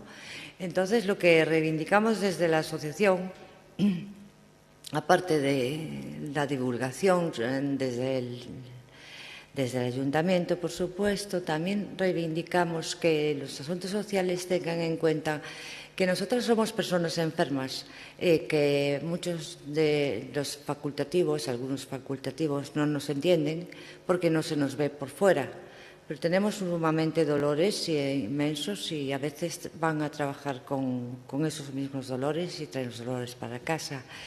En fin, que necesitamos un poco de apoyo, ya no moral, sino en plan de ayudar a las asociadas a tener una vida digna, procurando no tener tanto dolor. Para eso necesitamos psicólogos, ¿qué más? Vamos a ver, me perdí.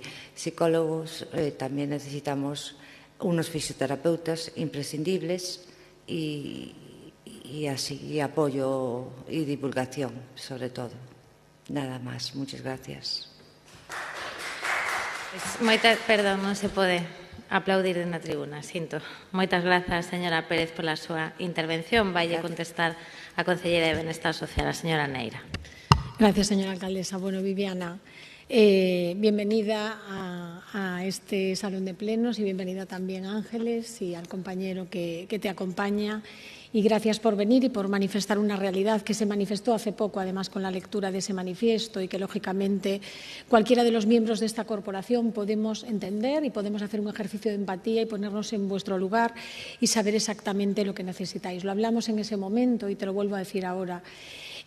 Por parte del Ayuntamiento, por parte de los servicios sociales, contáis con todo nuestro apoyo. Lógicamente, cuando hablas de servicios de carácter médico, como puede ser la psicología clínica, como puede ser la fisioterapia, estamos hablando, lógicamente, de cuestiones del ámbito sanitario que entran dentro de las competencias de la Xunta de Galicia, por ser simplemente quien tiene las competencias en materia sanitaria, y es en el ámbito social, lógicamente, donde se tiene que trabajar trabajar pues, en las labores de divulgación y también en el apoyo para que vosotros podáis hacer de vuestra asociación un referente para las personas que estén enfermas.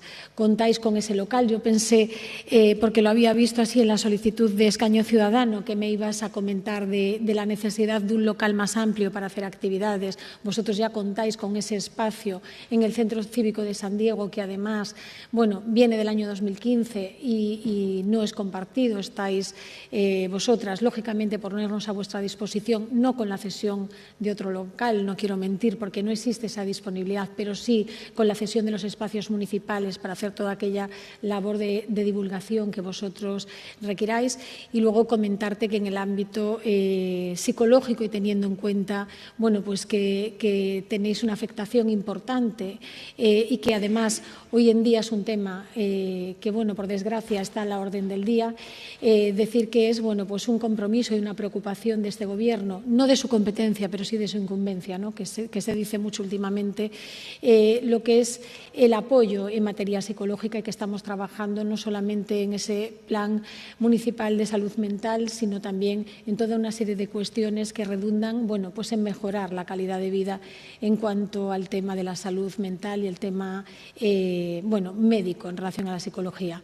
Ponerme a tu disposición, a vuestra disposición y que las vías de colaboración que necesitéis, lógicamente estamos aquí no para decir a todo que sí cuando no pueda ser, pero sí para explorarlas y, lógicamente, para hacer todo lo posible. Gracias. Moitas grazas, señora Neira. Grazas, señora Pérez. Ata aquí o pleno rematamos xa. Que teñan moi boa tarde todos e todas.